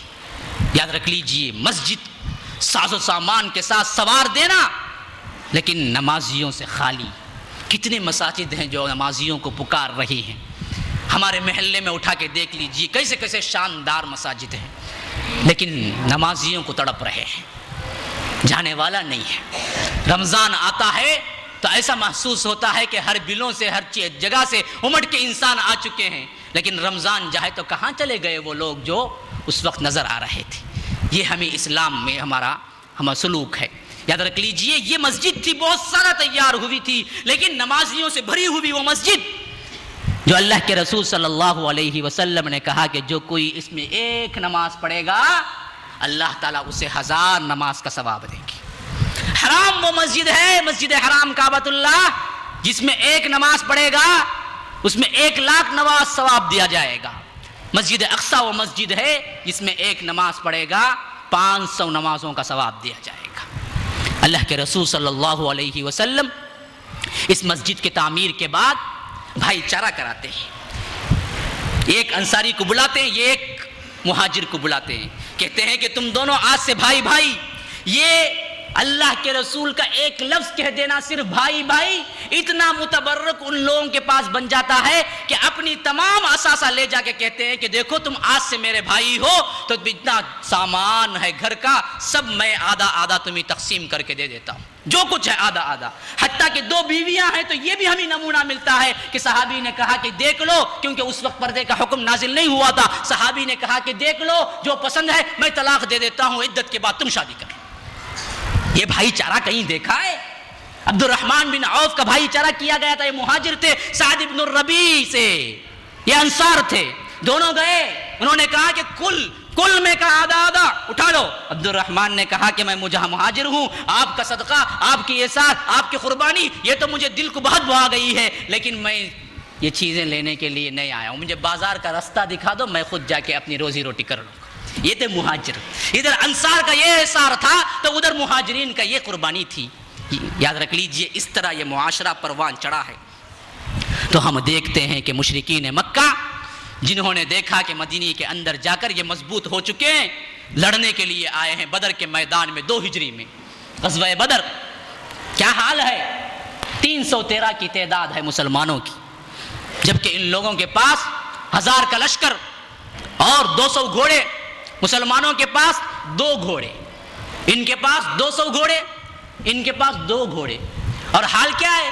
کسی کے پاس تلوار ہے تو ڈھال نہیں ہے، کسی کے پاس ڈھال ہے تو تلوار نہیں ہے، لیکن یہاں ہر کوئی ساز و سامان سے لیس، لیکن ایمان ان کا پختہ ہوتا ہے۔ جنگ ہوتی ہے، ایسے نازک حالت، 313,000 کی تعداد، خود اللہ کے رسول دعا کرتے ہیں، بڑی پیاری دعا ہے، اللہم ان تہلک هذه العصابہ لن تعبد ابدا، اے اللہ یہ چھوٹی سی جماعت آج اگر شکست کھا گئی پھر سرزمین کے اندر تیری عبادت نہیں کی جائے گی، کیونکہ یہی قلیل لوگ جو ہیں آج مسلمان ہیں اور عبادت کر رہے ہیں۔ اے اللہ تم انہی فتح نہ دیا تو پھر کیا ہے؟ کل دنیا میں شرک ہی شرک ہے۔ تو اللہ تعالیٰ وہی اتارتا ہے کہ سیہزم الجمع ویولون الدبر، ان قریب یہ جھٹا شکست کھائے گا اور پیٹ پھیر کر بھاگے گا۔ اور اسی طرح ہم دیکھتے ہیں کہ انجام کیا ہوا؟ 70 سردار مشرکین کے قتل، 70 سردار گرفتار ہوئے۔ یہ اتنی بڑی دھاچک تھی، یاد رکھ لیجئے، قریش تل ملا کے رہ گئے، انہیں سمجھ نہیں آ رہی تھی کہ کیا کرنا ہے۔ اسی وجہ سے 3 ہجری میں غزوہ احد پیش آیا، یہ پورے ساز و سامان کے ساتھ 3000 کا لشکر لے کے آئے، اور اللہ کے رسول کے پاس صرف 700 صحابہ تھے۔ مقابلہ ہوا، اللہ تعالیٰ نے شروع میں تو فتح دی، لیکن عجیب بات یہ ہے کہ یہ غلطی ہو چکی تھی مسلمانوں کی۔ اللہ کے رسول نے 50 کی ایک ٹکڑی کو ایک درے کے پاس جہاں سے خطرہ تھا کہ دشمن آ جائے گا، کھڑا کر کے کہا، جن کے سردار عبداللہ ابن جبیر تھے، کہ کچھ بھی ہو جائے تم یہاں سے نہ ہٹنا۔ لیکن جب دیکھا کہ صحابہ نے شکست کے بجائے فتح ہو چکی ہے اور ہمیں کیا ہے، مال غنیمت نصاب لوٹنے کا وقت آ چکا ہے، تو وہ بھی آ گئے۔ اب ان کے سردار نے کہا کہ دیکھو اللہ کے رسول نے کہا کہ یہاں سے ہٹنا، انہوں نے کہا کہ اب تو فتح ہو چکی ہے، جنگ ختم، اب کیا ہے؟ تو وہاں سے ہٹ گئے۔ اب جب یہ مال غنیمت اٹھا رہے تھے تو اس وقت دشمنان اسلام، اور اس وقت تک ابھی خالد ابن الولید اسلام نہیں لائے تھے، وہ مشرکین کی طرف سے لڑ رہے تھے، تو انہوں نے دیکھا کہ یہ حصہ کمزور ہے تو پیچھے سے آ کے حملہ کر دیا۔ اب حملہ ہوا تو مسلمان ایسے تھے کہ نہ جنگ کرنے کی پوزیشن میں تھے نہ جنگ لڑنے کی، وہ تو جھکے ہوئے تھے، پیٹ کے پیچھے سے ان پہ حملہ ہوا۔ اب کیا تھا؟ آن کی آن میں پایا پلٹ دی، جو فتح تھی وہ شکست میں تبدیل ہو گئی۔ مسلمان گاجر مولی کی طرح کٹ رہے تھے، حتیٰ کہ اللہ کے رسول کو زخم ہوئے، خود کی 2 کڑیاں چپ گئی تھی پیشانی مبارک پر، جس سے خون کے قطرات گرنے شروع ہو گئے، اور 2 دانت ٹوٹ چکے تھے، شہید ہو چکے تھے، اور اللہ کے رسول بے ہوش ہو کے ایک گڑھے میں گر پڑے، اور صحابہ طلحہ بن عبید اللہ انہیں اٹھا کے اپنے کندھے پہ ڈالا اور لے کے اوپر چڑھ گئے، ایک پہاڑ پر پناہ لی۔ اللہ کے رسول صلی اللہ علیہ وسلم زخمی ہو گئے، اتنی حالت کے ایک مرتبہ یہ بھی افواہ اڑی کہ اللہ کے رسول شہید ہو گئے، تو صحابہ اتنے پریشان ہوئے کہ بہت سے نے جنگ چھوڑ دیا۔ پھر معلوم ہوا کہ نہیں، حالات یہ نہیں ہیں، اللہ کے رسول صلی اللہ علیہ وسلم صرف زخمی ہوئے ہیں، تو وہ لوگ پھر اٹھے، پھر جمع ہوئے، پھر لڑے، لیکن وہ فتح میں تبدیل نہ کر سکے، الا یہ کہ یہ لوگ چلے گئے۔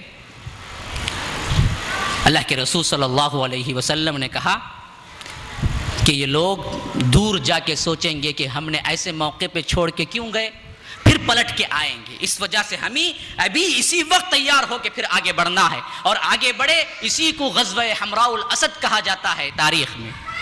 یہ جنگ فتح یا شکست دونوں پر منتہج نہیں ہوئی، بلکہ اس کے درمیان ہوئی، لیکن اس میں یہ سبق دیا گیا تھا کہ امت مسلمہ کو کہ اللہ کے رسول کی ایک نافرمانی، ایک غلطی کتنی بڑی مصائب و آلام کا سبب بن جاتی ہے۔ اسی وجہ سے یاد رکھ لیجئے، ہم ہر روز اللہ کے رسول کی کتنی غلطیاں، کتنی نافرمانیاں کرتے ہیں، پھر توقع کرتے ہیں کہ ہم کامیاب ہو جائیں، جبکہ اللہ کے رسول کے صحابہ نے ایک غلطی کی تھی اور فتح شکست میں تبدیل ہو گئی۔ یہ سبق ہے ہمارے پاس اس واقعے میں کہ ہم اللہ کے رسول کی اطاعت میں اپنی زندگی گزاریں۔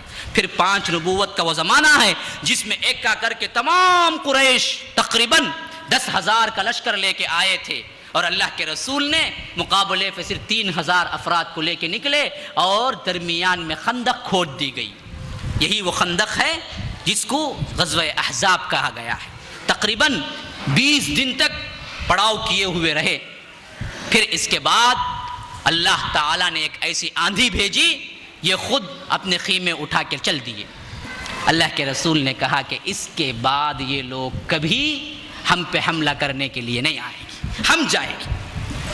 اور بہت مدت نہیں گزری، 8 ہجری میں ہم دیکھتے ہیں کہ اللہ کے رسول 10,000 کا پورا لشکر لے کے مکہ فتح کر لیتے ہیں. وہ کعبۃ اللہ و مکہ جہاں سے بے یار و مددگار ہو کے رات کے موقع پہ چھپ کے نکلے تھے اللہ کے رسول, کچھ ہی مدت 8 سال گزرتی ہے جہاں پر اللہ کے رسول پورے ساز و سامان کے ساتھ, لشکر کے ساتھ, 8 نبوت میں 10,000 کا لشکر لے کے مکہ فتح کر لیتے ہیں. پھر تمام مکہ فتح ہونے کے بعد اللہ کے رسول 10 نبوت میں حجۃ الوداع, یہ وہ خطبہ ہے اور وہ آخری حج ہے جو اللہ کے رسول صلی اللہ علیہ وسلم ادا کرتے ہیں. یہاں پر انسانیت کا سب سے بہترین خطبہ اللہ کے رسول دیتے ہیں. یا ایھا الناس, اے لوگو یاد رکھو, ولا لعجمی ولا لعربی ولا لعربی ولا لعجمی ولا لاسود ولا لاحمر ولا لاحمر ولا لاسود الا بالتقوى. اے لوگو یاد رکھو تمام انسان برابر ہیں, کسی عجمی کو کسی عربی پر, کسی عربی کو کسی عجمی پر, کسی کالے کو کسی گورے پر, کسی گورے کو کسی کالے پر, کوئی فوقیت نہیں ہے. اللہ کے ہاں کوئی درجہ ہے تو وہ صرف اور صرف تقوی کی بنیاد پہ ہے. اور تم اللہ سے ڈرو, تم سب آدم کی اولاد ہو, آدم مٹی سے بنائے گئے ہیں. یہ انسانیت کا سب سے مایہ ناز خطبہ حجۃ الوداع میں دے کے پلٹتے ہیں تو اسی وقت اپنی وفات کی طرف بھی اشارہ کر دیتے ہیں کہ لوگوں دیکھو میرے پاس سے مناسک حج سیکھ لو, امید ہے کہ میں اگلے سال حج میں تم سے نہ مل سکوں گا, بس یہ میرا آخری حج ہے. اسی طرح معاذ کو جب بھیجتے ہیں اس وقت بھی کہہ دیتے ہیں کہ معاذ تم یمن سے واپس آؤ تو مجھے امید ہے کہ میری قبر پر سے گزرو گے, یعنی مجھے نہ دیکھ سکو گے. معاذ یہ سن کے رو پڑتے ہیں, کہتے ہیں کہ اللہ کے رسول پھر میں کیوں جاؤں؟ اللہ کے رسول کہتے ہیں کہ نہیں تم جاؤ معاذ, موت تو آنی ہی ہے. تو غرض کہ اللہ کے رسول صلی اللہ علیہ وسلم 11 نبوت کا زمانہ, 11 ہجری کا زمانہ, جب ربیع الاول کا مہینہ شروع ہوتا ہے تو اللہ کے رسول سخت بیمار پڑ جاتے ہیں. بیماری کیا؟ بخار, شدت کا بخار. حضرت ابن عباس کہتے ہیں اللہ کے رسول کو مصیبت بھی دگنی آیا کرتی تھی, فضیلت کے لحاظ سے ثواب بھی تو دگنا ہوتا ہے. اللہ کے رسول پہ جب ہاتھ رکھ کے دیکھا گیا شدت کی بخار, صحابہ نے پوچھا اللہ کے رسول اتنی شدت کی بخار؟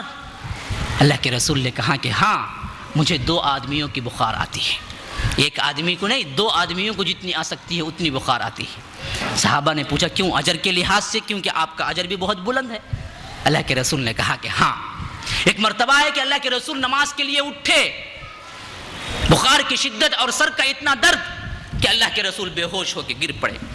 پھر ہوش آیا تو پھر اٹھے, پھر نکلنے کے لیے تیاری کی تو پھر گر پڑے, پھر ہوش آیا تو پھر اٹھے, پھر نکلنے کے لیے تیاری کی تو پھر گر پڑے.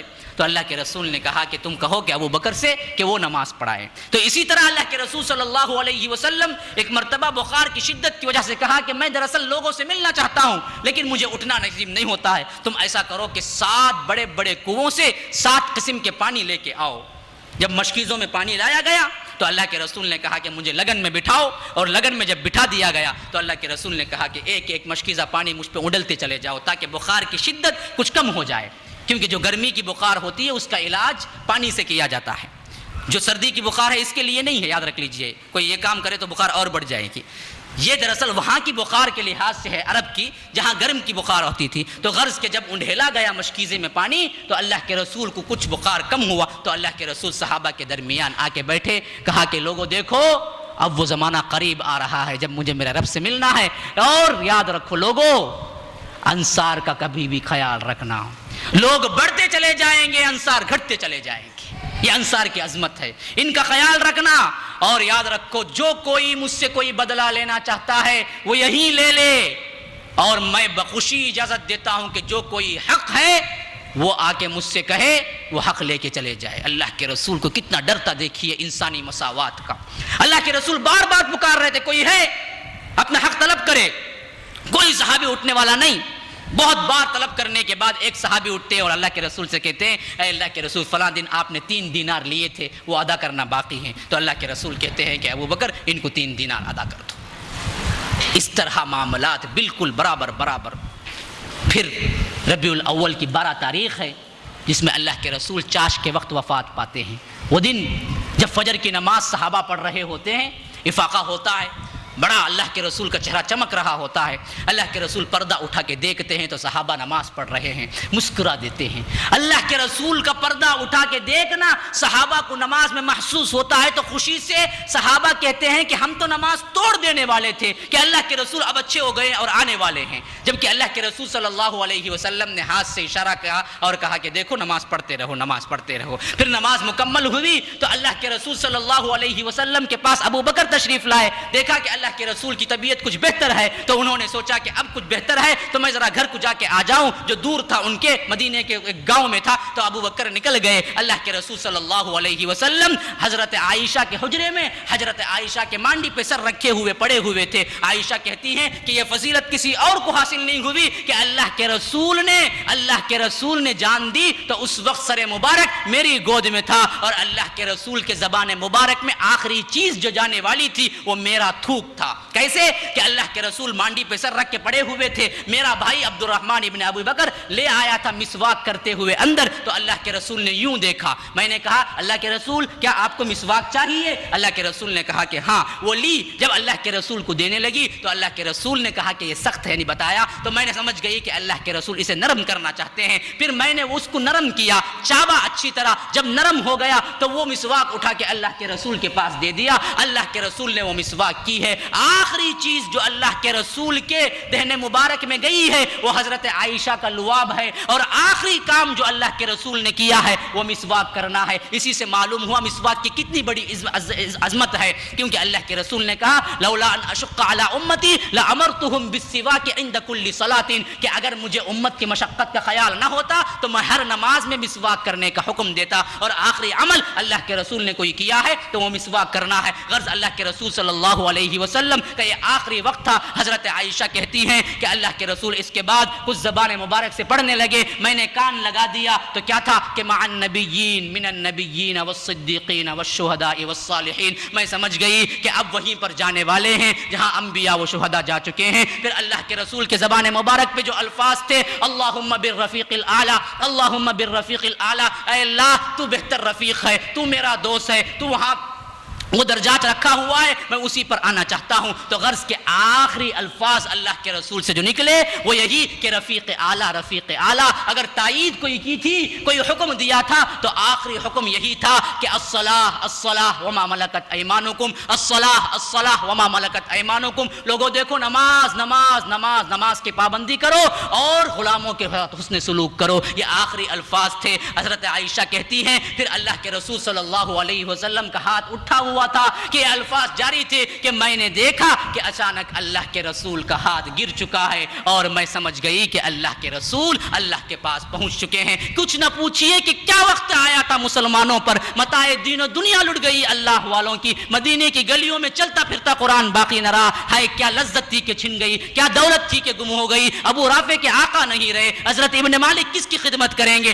آمینہ کا زہار لٹ گیا، فاطمہ یتیم ہو گئی، کل من علیہا فانی ویبقى وجہ ربک ذو الجلال والاکرام، باقی رہنے والی ذات بالکل وہی ہے جو اللہ تعالیٰ کی ذات ہے، کوئی باقی رہنے والی ذات نہیں ہے۔ اسی وجہ سے حضرت ابو بکر جب آئے، اطلاع دی گئی، دیکھا تو انہوں نے کہا کہ خدا کی قسم اللہ تعالیٰ دو موتیں جمع نہیں کرتا، وہی موت آ چکی ہے جو موت آنی تھی۔ پھر آئے مجمع میں خطاب کیا، کہا یا ایھا الناس، لوگوں دیکھو من کان یعبد محمدا فإن محمدا قد مات ومن کان یعبد اللہ فإن اللہ حی لا يموت وما کان محمد الا رسول قد خلت من قبله الرسل افإن مات او قتل انقلبتم على اعقابكم ومن ينقلب على عقبيه فلن يضر الله شيئا وسيجزي الله الشاكرين، کہ لوگوں دیکھو جو کوئی محمد کی عبادت کیا کرتا تھا وہ جان لے کہ محمد مر چکے ہیں، جو کوئی اللہ کی عبادت کیا کرتا تھا وہ جان لے کہ اللہ مرنے والا نہیں ہے، اس کے لیے زندگی ہی زندگی ہے، فَهِيَ حَيٌّ لَا يَمُوتُ۔ اور اس کے بعد سورہ آل عمران کی آیت پڑھی، وَمَا مُحَمَّدٌ إِلَّا رَسُولٌ، محمد اس کے سوا کچھ نہیں ہے کہ ایک رسول ہے، قد خلت من قبلہ الرسل، اس سے پہلے بھی بہت سے رسول گزر چکے ہیں، افإن ماتا،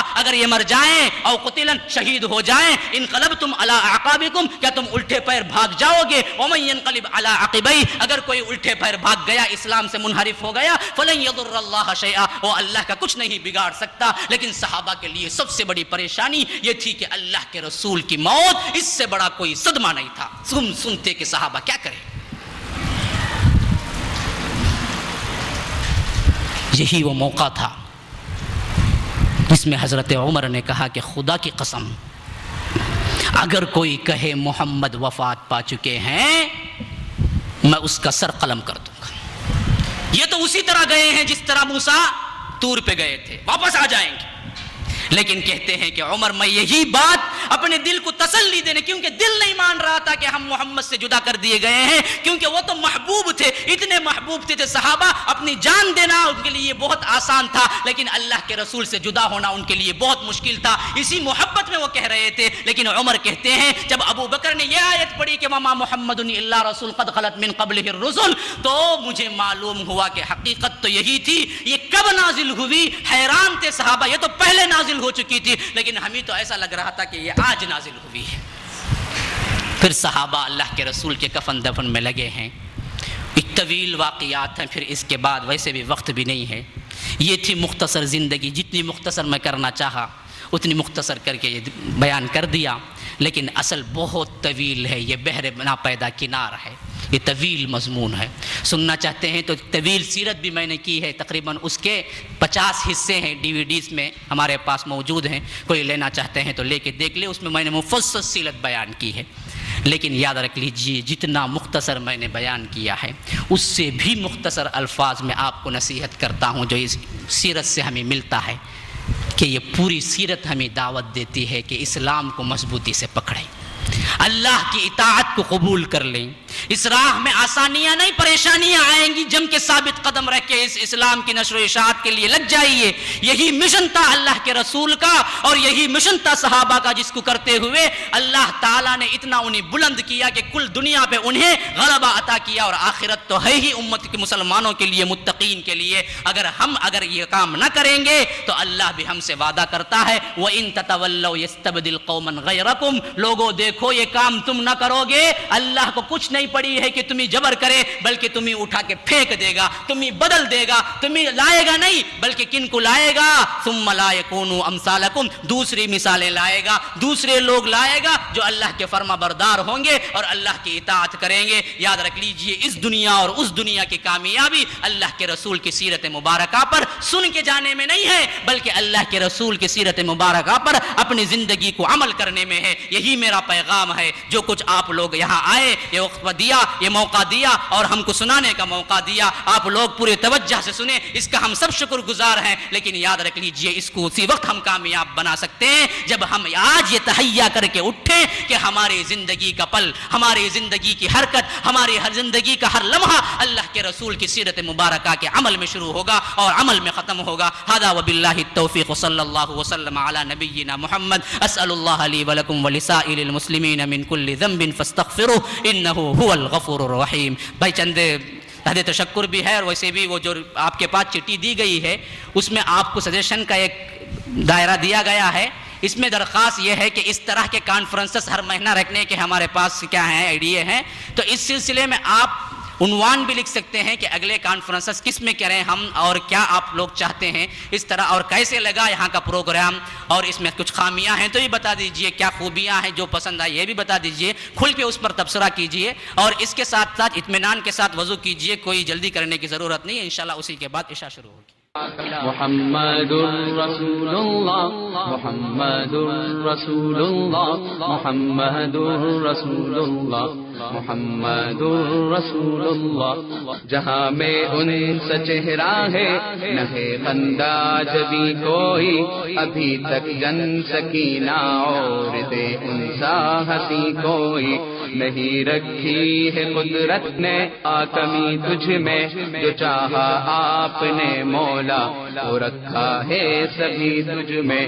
محمد رسول اللہ، محمد رسول اللہ، محمد رسول اللہ، محمد رسول اللہ. فرشتہ ایک اللہ کی طرف سے ہم میں حاضر ہے، خدا کے حکم سے جبریل بھی ایک فرد لشکر ہے. سپہ سالار اور قائد ہمارے ہیں رسول اللہ، مقابل ان کے آؤ گے ملے گی ذلت کبریٰ. ہمیں فضل خدا سے مل چکی ماں کی دولت ہے، ملی دعوت تمہیں پر سرکشی تم سبھی کی فطرت ہے، سنو اے لشکر کفار ہے اللہ غنی تم سے، لیا تحفیظ دی کا کام ہے اللہ نے ہم سے، لڑائی اور مدح و ذم میں بھی ہم کو مہارت ہے، قبیلہ ماد سے ہر روز لڑنا طرز و عادت ہے، زبانی جنگ میں شعر و قوافی خوب کہتے ہیں، لڑائی جب لڑتے ہیں لہو دشمن کے بہتے ہیں، زبانی جنگ میں شعر و قوافی خوب کہتے ہیں، لڑائی جب بھی لڑتے ہیں لہو دشمن کے بہتے ہیں، محمد الرسول اللہ